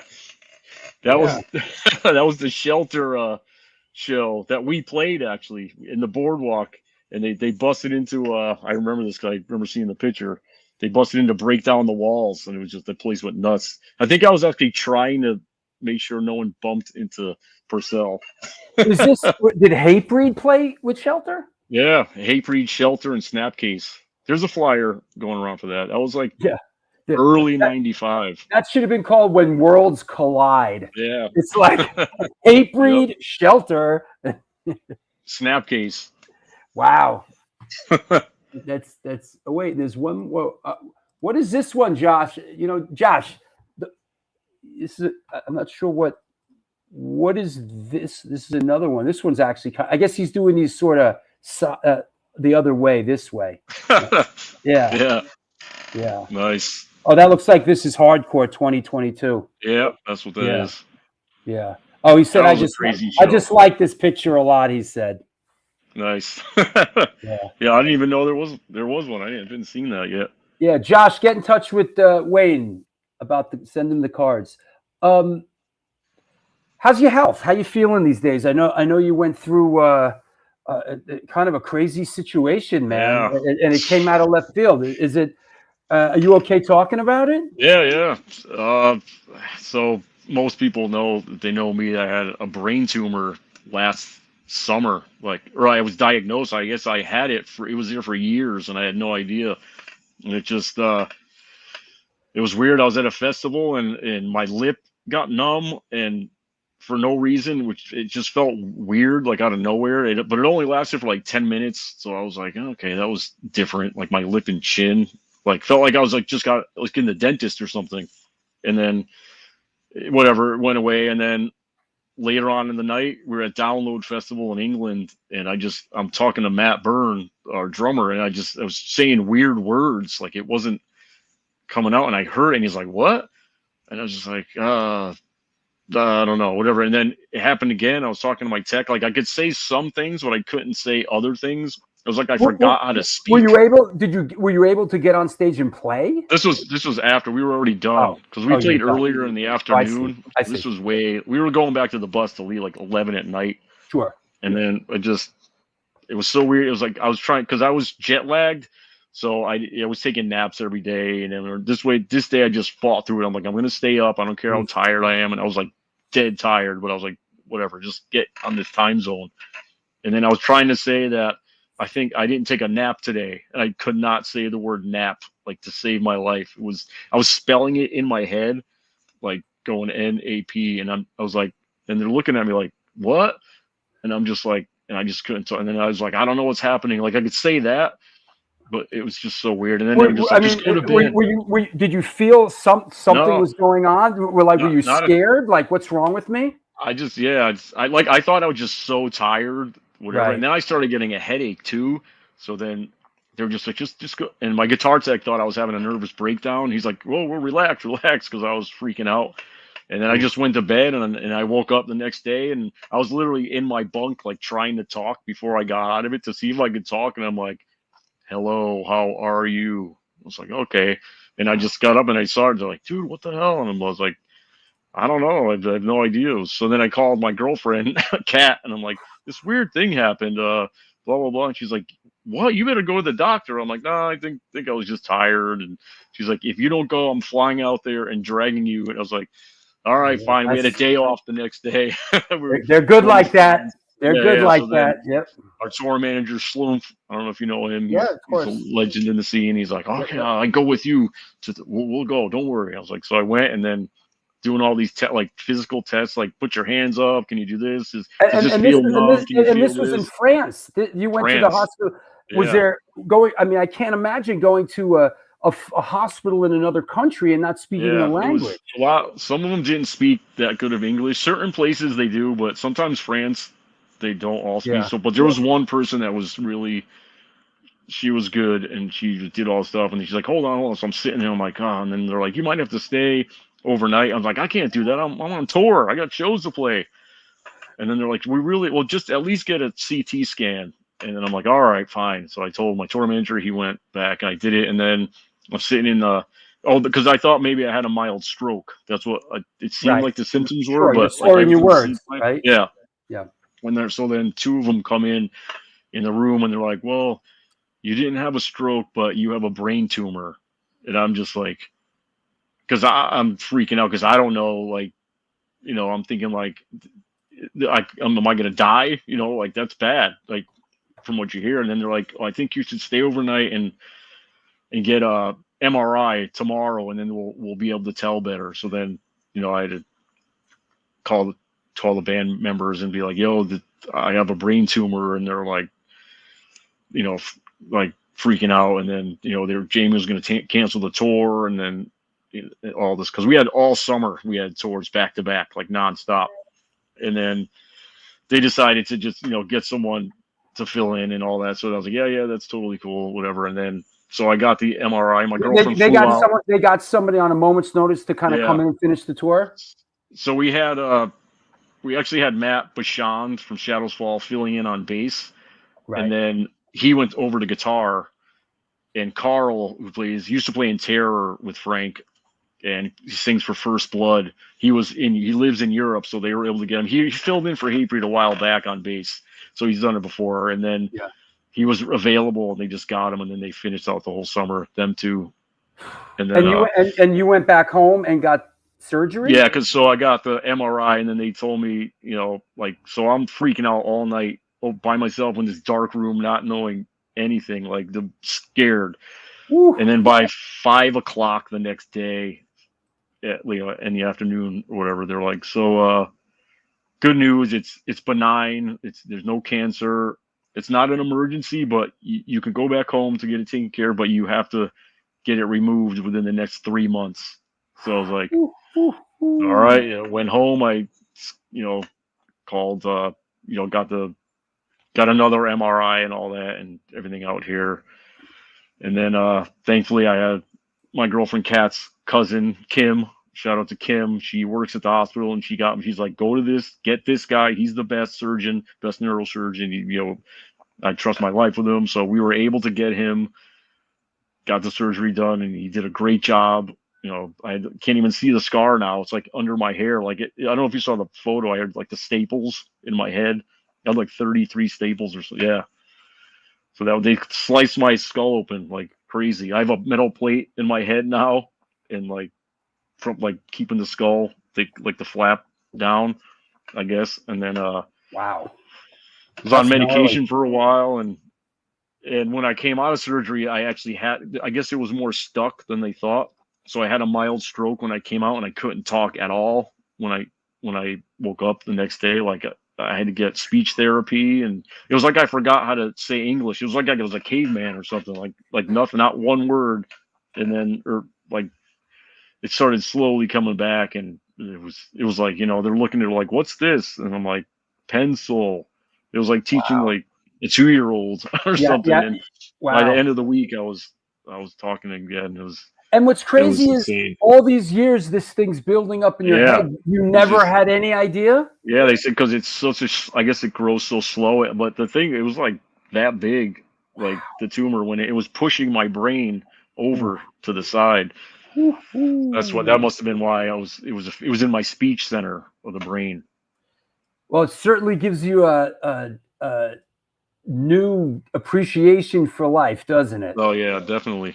Yeah. It was yeah, it was definitely a scary thing. Wow. And then you kind of you kind of got through it, and you rejoined the crew, right? Yeah. Hold on one second. Oh, sorry. Yeah.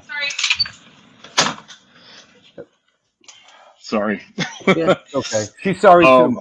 Yeah. Yeah. Yeah.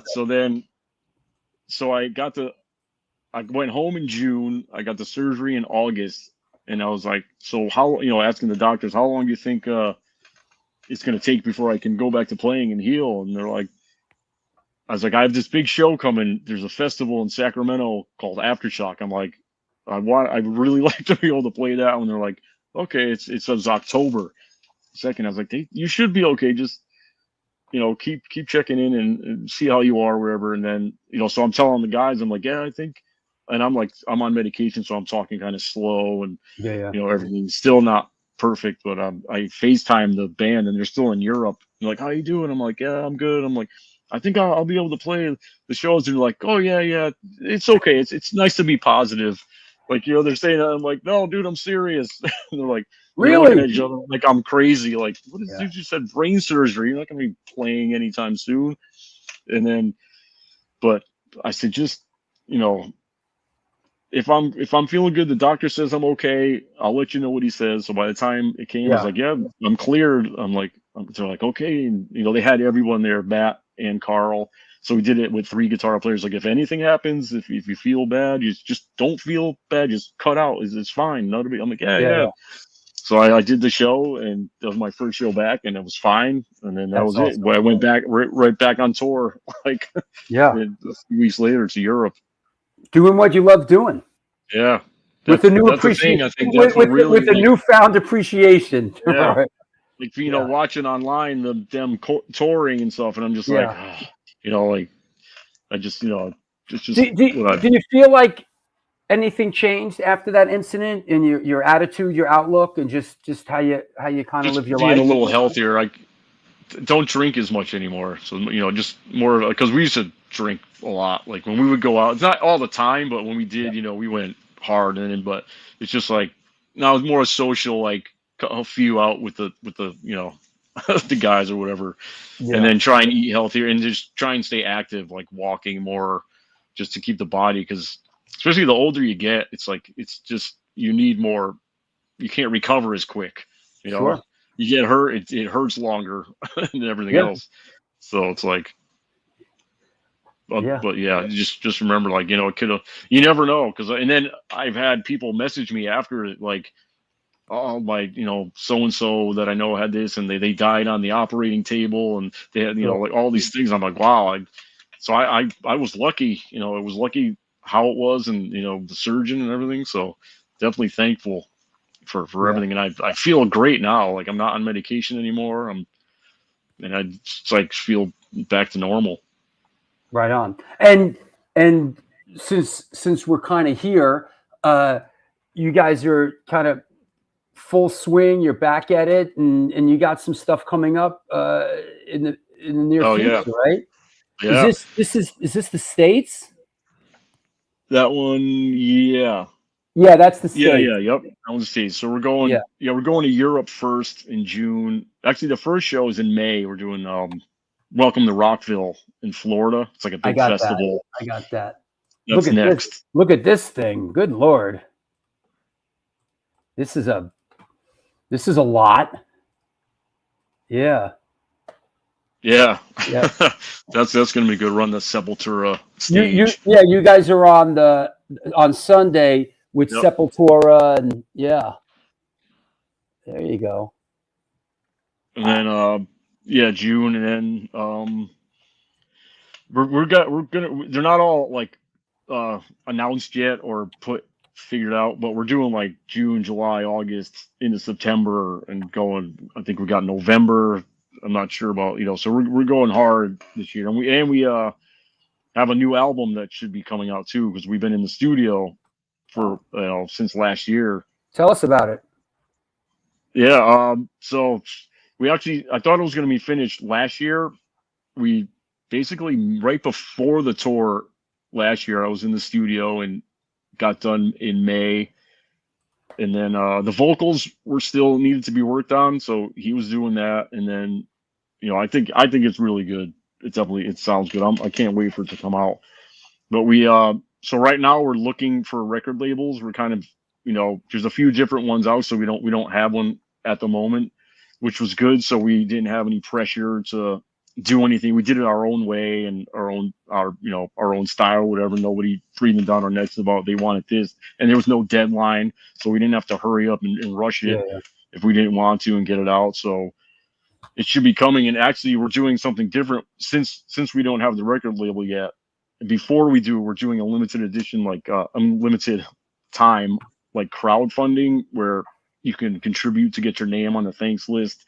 And then there's going to be like different tiers where you get offered like different things and stuff like that, which a lot of bands I've seen doing, and people love it. And they got their name in the album. They helped, put out the new release. It's like it makes sense in a lot of ways with Jamie. Hatebreed's kind of, it's back to bringing it to the roots. It's kind of a DIY. It's give the fans especially what they now, want. because the record label, it's different now. It's not like a lot of streaming out there, so you got to do something different where people want to give them incentive to want to buy the record, and different color vinyl and different covers in the package and everything. So that's going to be available on martyrstore.net. So go there to get more info. Martyrstore.net? Yep, martyrstore.net. And that's where you get all the info about the thanks list and all that stuff.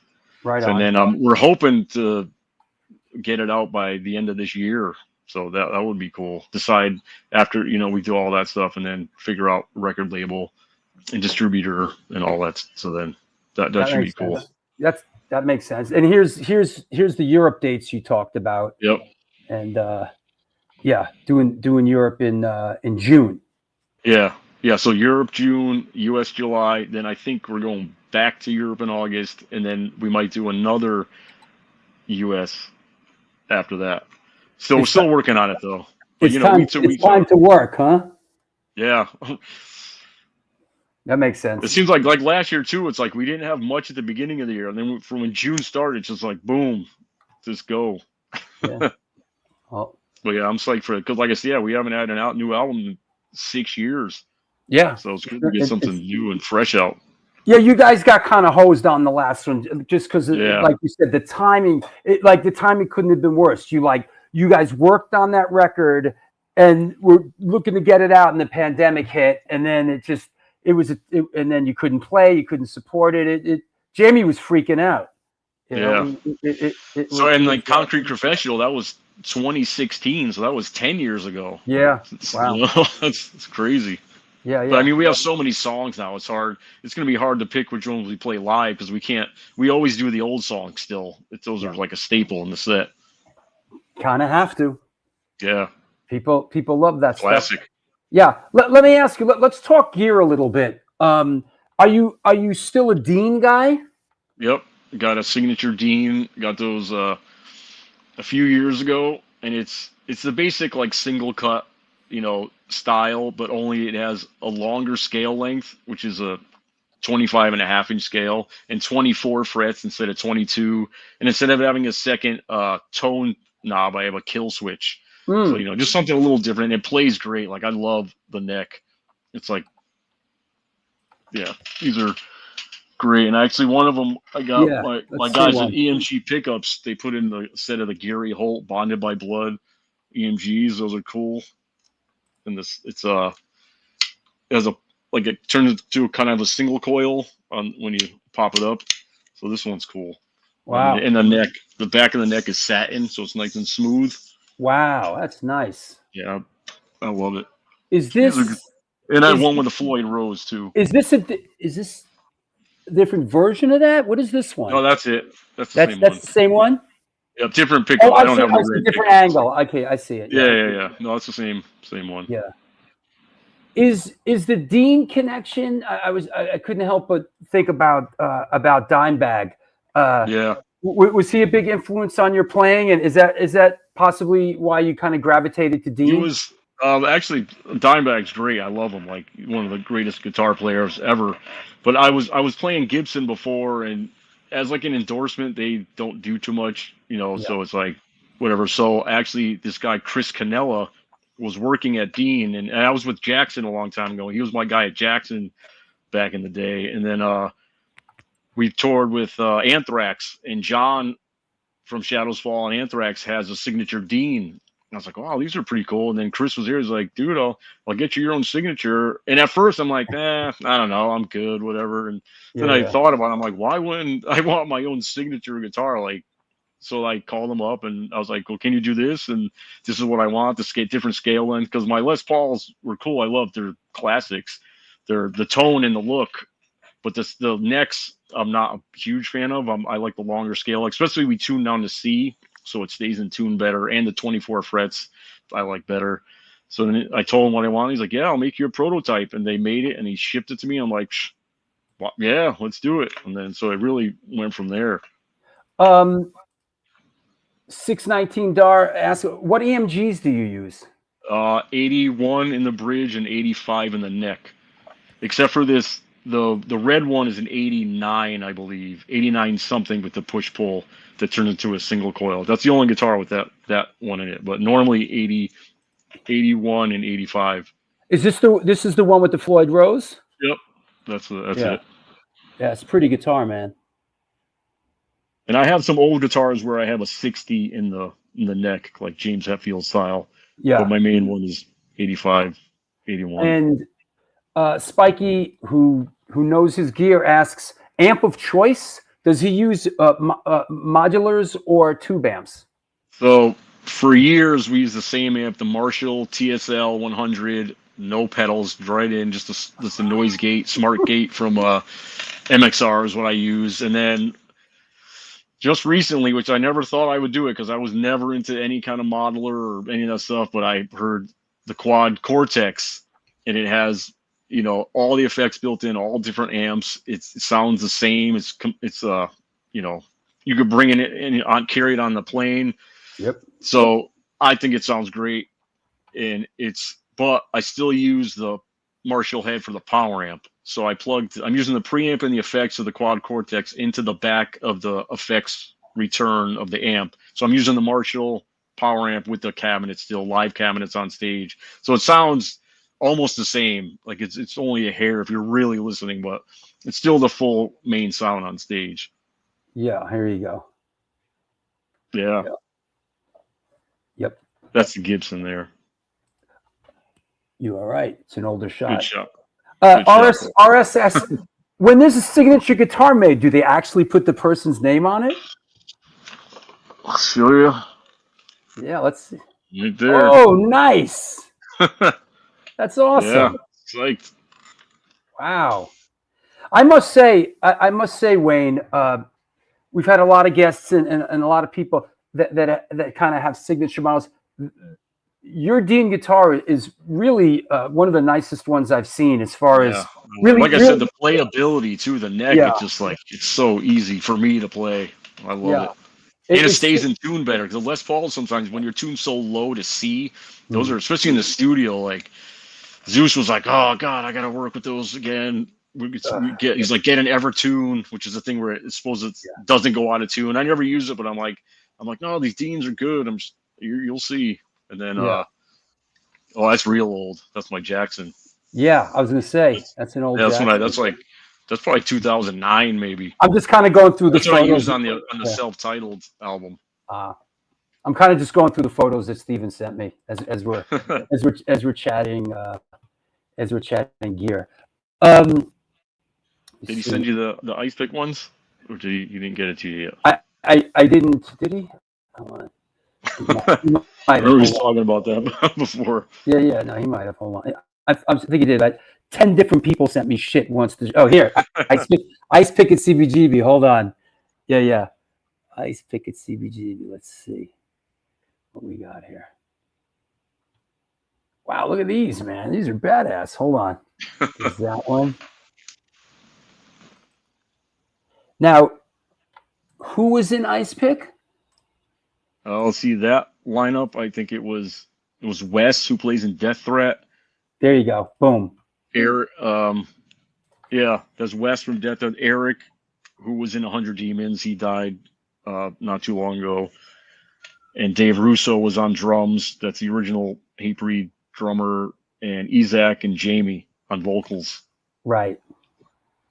Yeah, that was 2005. Here is, there's another one with, you're pretty prominent. Where is it? Here it is. At CB's. This is sort of. Yeah. Here you go. This is a good shot. There you go. Boom. Yeah. Yeah. You know, that's all. If Jamie has a beer, that's a long time ago. Right. Probably hasn't drank since then. Wow. Yeah. Look at that. Yep. Cool. Good stuff. Yeah. Ice Pick was heavy. Yeah. 100%. Let me see what else we got. Is that a guitar that is sold to the general public? Well, it's supposed to be. It just, we haven't gotten out the details. We haven't gotten into production yet. Yeah, right. There was like some with the because you were supposed to get the imports, and I guess something with like the tariffs were like real expensive, so it kind of halted all this stuff. So not sure. I'm still waiting to hear back, but it's supposed to be in production. That was the whole plan. Makes sense. They were going to do an import version and a U.S. version, which the U.S. ones are way more expensive. But so we're still working. I'll let you know when I find out. Sometimes these things take time, right? Yeah. Yep. Hey, let me take a quick sponsor break, and then we'll come back and we'll take some questions from around the world. Okay? All right. All right. That's right. Question time. Post them. Go deep, get weird. It's the New York Hardcore Chronicles Live. Our guest is Wayne from Hatebreed. And we are sponsored by blah, blah, blah, blah, blah. And Minty Fresh Presents. They're a promotion company that put on hardcore metal shows in Locals Bar in Manalapan, New Jersey. Founded by Chris Gullis of Bulldoze and Frankie DeAngelis of Silence Equals Death. The shows are all ages with plenty of free parking. The kitchen's open all night and the bar until 2 a.m. If you're a band looking to play and you don't totally suck, or if you do suck but you're a fuckload of people, reach out to them at mintyfreshpresents@gmail.com. Ticket pre-sales for events are available at mintyfreshnj.com. Check them out on Instagram at mintyfreshnj and help spread the word to support DIY hardcore and metal in Central New Jersey. Minty Fresh Presents. Come on now, Connecticut represent. She Devils Coven is a prominent female-owned business based out of Wallingford, Connecticut. Owner Rachel King Keys comes in full force, being extremely versatile and multi-talented as a candle maker, traveling makeup artist, and event planner. She's established her identity as unique across the map since 2020. Be sure to catch her on May 3rd and 4th, debuting her biggest show yet, selling her goods in New York City at the world-famous makeup show located at the Metropolitan Pavilion on 115 West 18th Street. Be sure to give her a follow on Instagram and Facebook at She Devils Covered. Yo, post your questions. Come on now, all you Connecticut people. Don't be shy, let them fly. Hey, coming up on the show this Wednesday, it is a side trip co-hosted by our good friend and cohort Joel Galston, Gary Lucas, formerly of Captain Beefheart's band, Gods and Monsters, Jeff Buckley, very interesting guitar player, musician here. I'm very much looking forward to having Gary on the show and talking a little bit of Captain Beefheart and more. Wednesday, April 29th, also co-hosted by Joel Galston, Curse Mackey, of Evil Mothers, Pigface, My Life with the Thrill, Van Cult, Grim Fairies, and he has a book out, The Sound Philosophy, an Artist's Survival Guide. Come on now, Wednesday, June 6th, in celebration of this record, we're doing an Incendiary Device show. We're going to have Zum on, who produced the record. We're going to have the whole band on, everybody involved with the band. This is going to be a really fun show. Excuse me, I have a show and I'm in a band. So not to be too self-serving, it's an ID show. Greg Norton, who's formerly of Husker Du, currently at Ultra Bomb, will be on, also co-hosted by Joel Galston, Sunday, May 10th. The 17th, Sunday, we have a Punk Island show celebrating this year's Punk Island 2026 with the lead organizer, Arlene, and the senior organizer, Antonio. Yo, what's up? Waddy, you asked for it, you got it. Waddy from The Exploited on the show, May 24th. Wednesday, June 3rd, our good friend, cohort, and patron saint, Jesse Mallon, will be on the show talking about his new book, Almost Grown. Sunday, June 28th, my birthday, photographer Jeff Ladd will be on the show. Joey Vera, co-hosted by Lori Dawn, Wednesday, July 15th. This has not been announced yet. You hear it here first. Bob Burt, formerly of Sonic Youth, Pussy Galore, Lydia Lunch, John Spencer, and Chrome Cranks, co-hosted by Joe Golston. And then Of the Dwarves, Black Dahlia, Sunday, July 26th. Yo, a lot coming up on the show. Things are moving forward. Want to thank current patron Carrie Balch, who just jumped on board. There is the Patreon link. Please support the show. There's a lot of ways to do it. Patreon is the best. Also, if you like this kind of music, please buy this record. It's out now. Here is the Patreon QR code. There's also a super chat function. If you have a question for our guest today and you want to do a super chat function, I can't miss it. And also, I want to mention, please follow the show on Instagram at the IG at Stone Films NYC. Also, if you're watching the show in rerun, please subscribe. There's a subscribe button right about there. Please subscribe to the Stone Films NYC YouTube channel. And if you can, lean over right now and give the show a thumbs up or a heart, and let's get it on. Please post your questions. Let's bring our guest back on. Hey, man. What's going on? Let me clear all this out of the way, and let's see what we got. Let me get rid of that. Goodbye. All right. Let's see what we got. Interesting. Well, this stuff, all right. We'll go with this one to start with. As someone who's been in the scene for over 30 years, I'm interested if Wayne thinks it is better now or in the 90s. A loaded question. Yeah. I mean, the hardcore scene is really good right now. Like it has like a big revival, I think, and the shows are huge. But in the 90s, I was younger, so it's just different. It's you can't compare because, in the 90s, I'm out there stage diving, moshing, grabbing the mic. I'm more physically into it, and you're going waiting to see. Now it's more. I wouldn't say it's better or worse, but it's very popular right now, which is good. It's very good. There's a lot of kids like on these new bands or newer bands, like Haywire and Drain, Yep. Tsunami. There's a ton of bands out there. I can't remember them all, but it's like all of a sudden it seemed like it just became huge, and it's great. Like the shows are great. All these festivals and just their headlining shows. Yeah, lot of good stuff going on. We played the other night, and it was a lot of kids. It was pretty cool. Yeah, a lot, definitely. like New 90%. generation. Yeah. Favorite.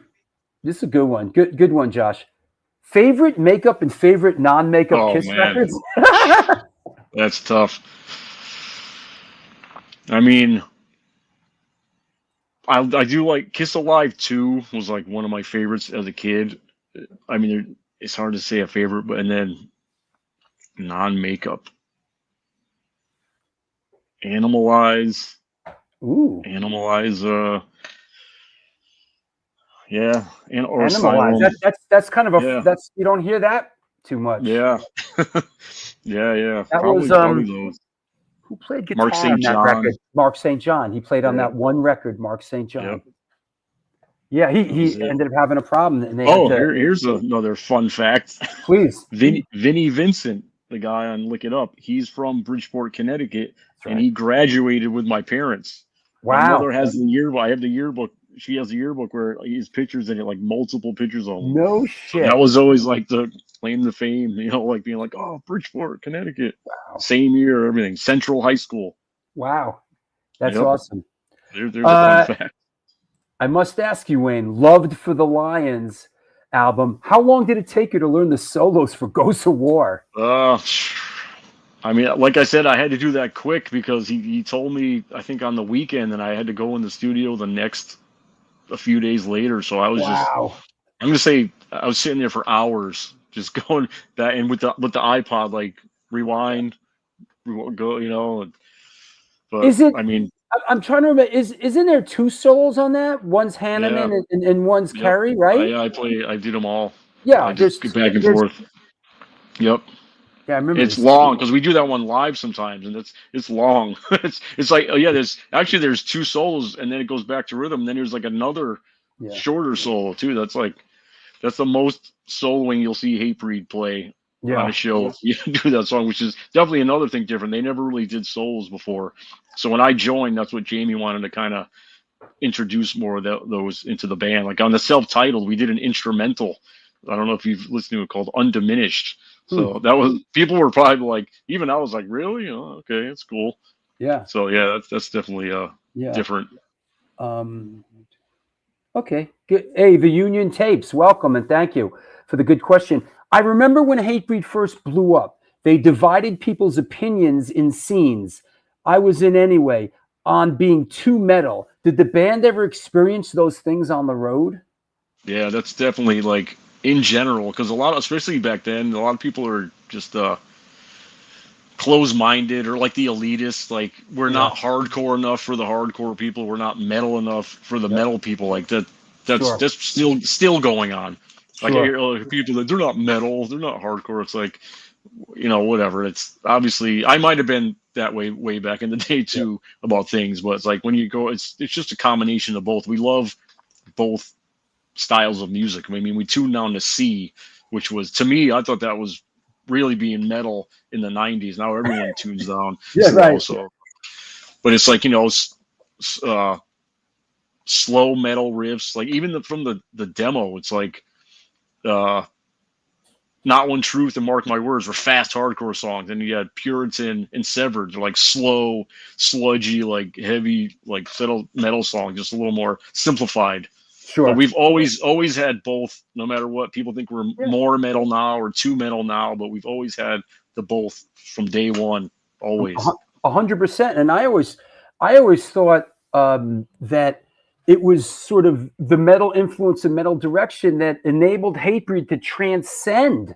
Exactly. That's what I always felt is I think a lot of bands. This is just kind of my personal take. Being a little bit of a music archaeologist, I think a lot of bands have like a hardcore ethos and live a hardcore lifestyle. Right.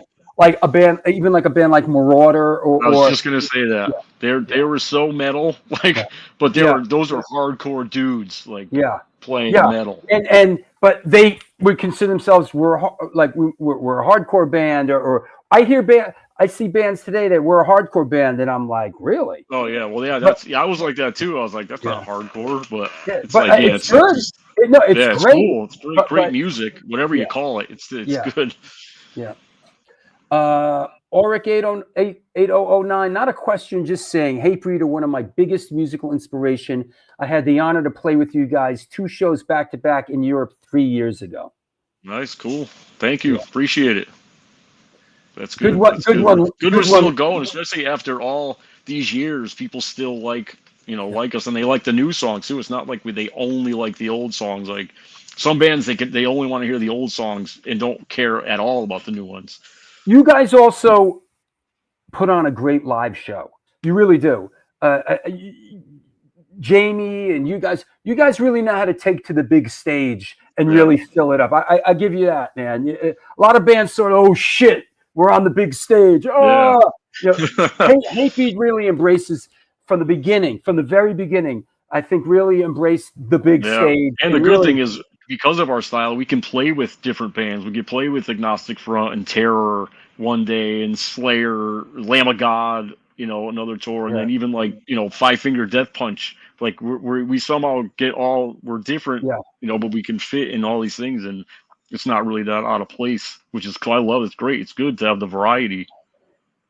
It's Ori from Eternal Struggle. How are you, buddy? I hope you're well. Tel Aviv metalcore represent. What else? Let's see. These are good questions. Yes, Sepultura. Good one, Laurie. 75% of hardcore bands are metal bands that sing about unity and betrayal. Yeah, I'll agree. Even like Integrity, like that was real metal. Yeah. Like they just got songs where there's solos going through the whole song, Yeah. But it was hardcore. It was hard, but it definitely had a big metal influence. Vinnie Vincent was my next door neighbor on Garfield Avenue. Garfield, oh yeah, that's Dave. That's Dave. Our old drummer. I was like, wait, I lived on Capitol. I lived on the street over. Yeah. Best Connecticut pizza? Ooh, but he's not in Connecticut. But I've been in California for the last 4 years, but a lot of people like the New Haven pizza. That's like famous, like Pepe's, Modern, Sally's. But there's a place in Bridgeport called Massimo's that I used to go to that you never hear about. They had good pizza. There was a place called Vinny's in Bridgeport. Yep. It's tough. When I was a kid, there was a place in Stratford called Salerno's. They're not there anymore, but those were my spots. Right on. Astoria Lou asks, what prompted you to move to the West Coast? That would be my girlfriend. My girlfriend Kat. We were doing a long distance relationship from Connecticut to California. Did that for a few years, I guess, and then she was like, "If this is gonna work out, you're gonna have to move out here because I'm not moving to Connecticut." And I was like, "Okay, it makes sense." And plus, I like it out here. It's like the weather's great, and there's so many musicians and music going on. Like all the Bay Area thrash guys, the guys from Rancid. Like I see them all the time. We jam together, like that Merkins thing. Like it's just fun. There's so much going on, and don't have to shovel snow anymore. That's always a big plus. Josh says I sent Wayne his card on Facebook so he can fact check. So later you can check it out later. On Facebook, that's probably a fake. Oh, send it to me. There's fake. I have one made. There's nothing on it. I've never posted. I'm on Instagram and X. So there's a fake Facebook out there. Don't follow it. I might have to just. Yeah. Maybe, don't send. That's not me. I just Facebook. saw it recently. He's making comments like, "Oh, thank you for your support." I'm like, "Oh," but I'm not on there. Instagram. God. Yeah. Hopefully, you didn't say anything Now too for something revealing. completely different. What's Wayne's thoughts on those crazy driverless taxis in San Francisco? Blew my mind last It's year. great. The Waymo. I've taken a few of them already. Have You you? don't have to deal with anyone. Yeah, you put it on the app. You get in. It just starts driving. There's no one to talk to. No one pestering you. And then they get to where they somehow, I don't know how, it's crazy, but they're all over the place. You know, we played Crash Fest back in, I don't know, it was a couple months ago. It was with GBH and all that. And we had the band vehicle we rented and we're driving, and all of a sudden someone's like, "Hey, there's nobody in that car next to us." Yeah. And we were like, "What the?" And then we started seeing them everywhere. Yeah. They're like all It's over the crazy. place. There are tons in San Francisco. There's hundreds, Yeah. and they're just they work. I mean, it's crazy to think that could even do that, but Yeah.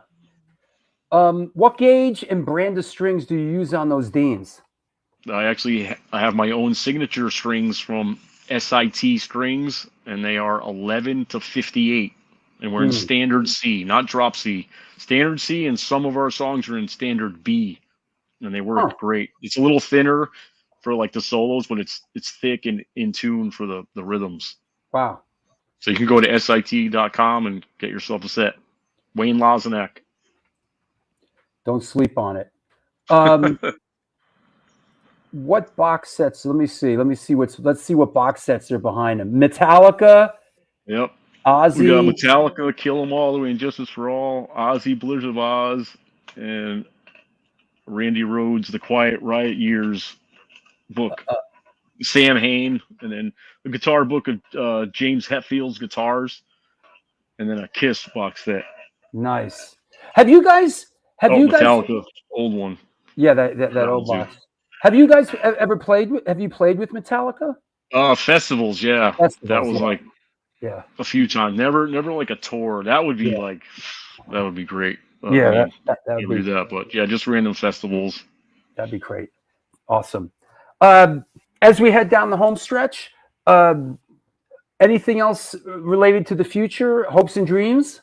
I think, like I said, I'm looking forward to the new album coming out. The band's got a lot of stuff going on. Everything's going great. A lot of tours come up. Just come out and see us if you can, and then go to martyrstore.net for Hatebreed info and merch and stuff like that. And follow me on Instagram. I'm on X too, Twitter, whatever it's called, but I don't really post on there. But that's really me. So those are the only two. I might have to start doing a Facebook just so we can get rid of the fake ones. But yeah. Please, if anyone's ever I got people saying they're getting messages from me on Facebook. I'm like, that wasn't me. So oh man, what a hassle. Pretending to be someone, and then God knows what they're saying. Happy Eddie Medina, what's up, man? Bring that shit, Going Wayne. On. Yeah. Ray says we're happy you're healthy, man. I think Thank you. Appreciate it. I think we all are, man. It's really great, and it was a scary thing to go. Just to get back on that stage, and I was like, I'm going to do whatever I have to do to get back to my life. Yeah, there you go. Anybody you want to thank? Anybody you want to shout out? Just the people, the fans that are still with us and supporting us and keep coming to shows, and we're very a lot of gratitude for that. And people, I just love making people happy, playing music, and that's it. And I'll look forward to seeing you at the shows. Fantastic. And my girlfriend Kat, who probably saved my life by telling me to go to the doctor. Yeah. Listen, you got a good one. And that's awesome. So thanks, man. I knew it was going to be great. It was great. It was just like talking to an old friend. I really appreciate it, Wayne. And I wish you all the best. Let's keep in touch. Thank you. Okay, take care. Bye-bye. That's it. There you have it. Episode 425 in the can. Wayne from Hatebreed. Fantastic. Great guy. Great show. So nice to see so many out there in the chat room today. Hope you enjoyed it at least half as much as I did. Thank you, Susan. I appreciate it. Gajewski, it was great. everybody. Eddie Medina, good to see you. The whole gang. Ray Hogan, Jose, everybody. RX, everybody. So Lori, Paul Stone, great show. We will be back here in a couple. Man, knocking them out, man. We'll be back here in a couple days with a side. Yeah, definitely a good guy, Larry Kelly. Connecticut in the house. Be back here in a couple days with Gary Lucas. I got to do some homework on this one, man. This guy's a heavy. So I'm up for the challenge. And of course, on Saturday, we are in Philly. ID is playing Saturday in Philly with Bad Luck 13 and all that. Is that right? Joel's ready? Good. That's why I'm like, bro, you want to co-host this with me? So I like when Lori and Joel co-host. I do. I really enjoy it. So I'm a very fortunate person. I have the show. We have this great community. Thanks a lot, everybody. We'll see you soon. Tell your loved ones that you love them.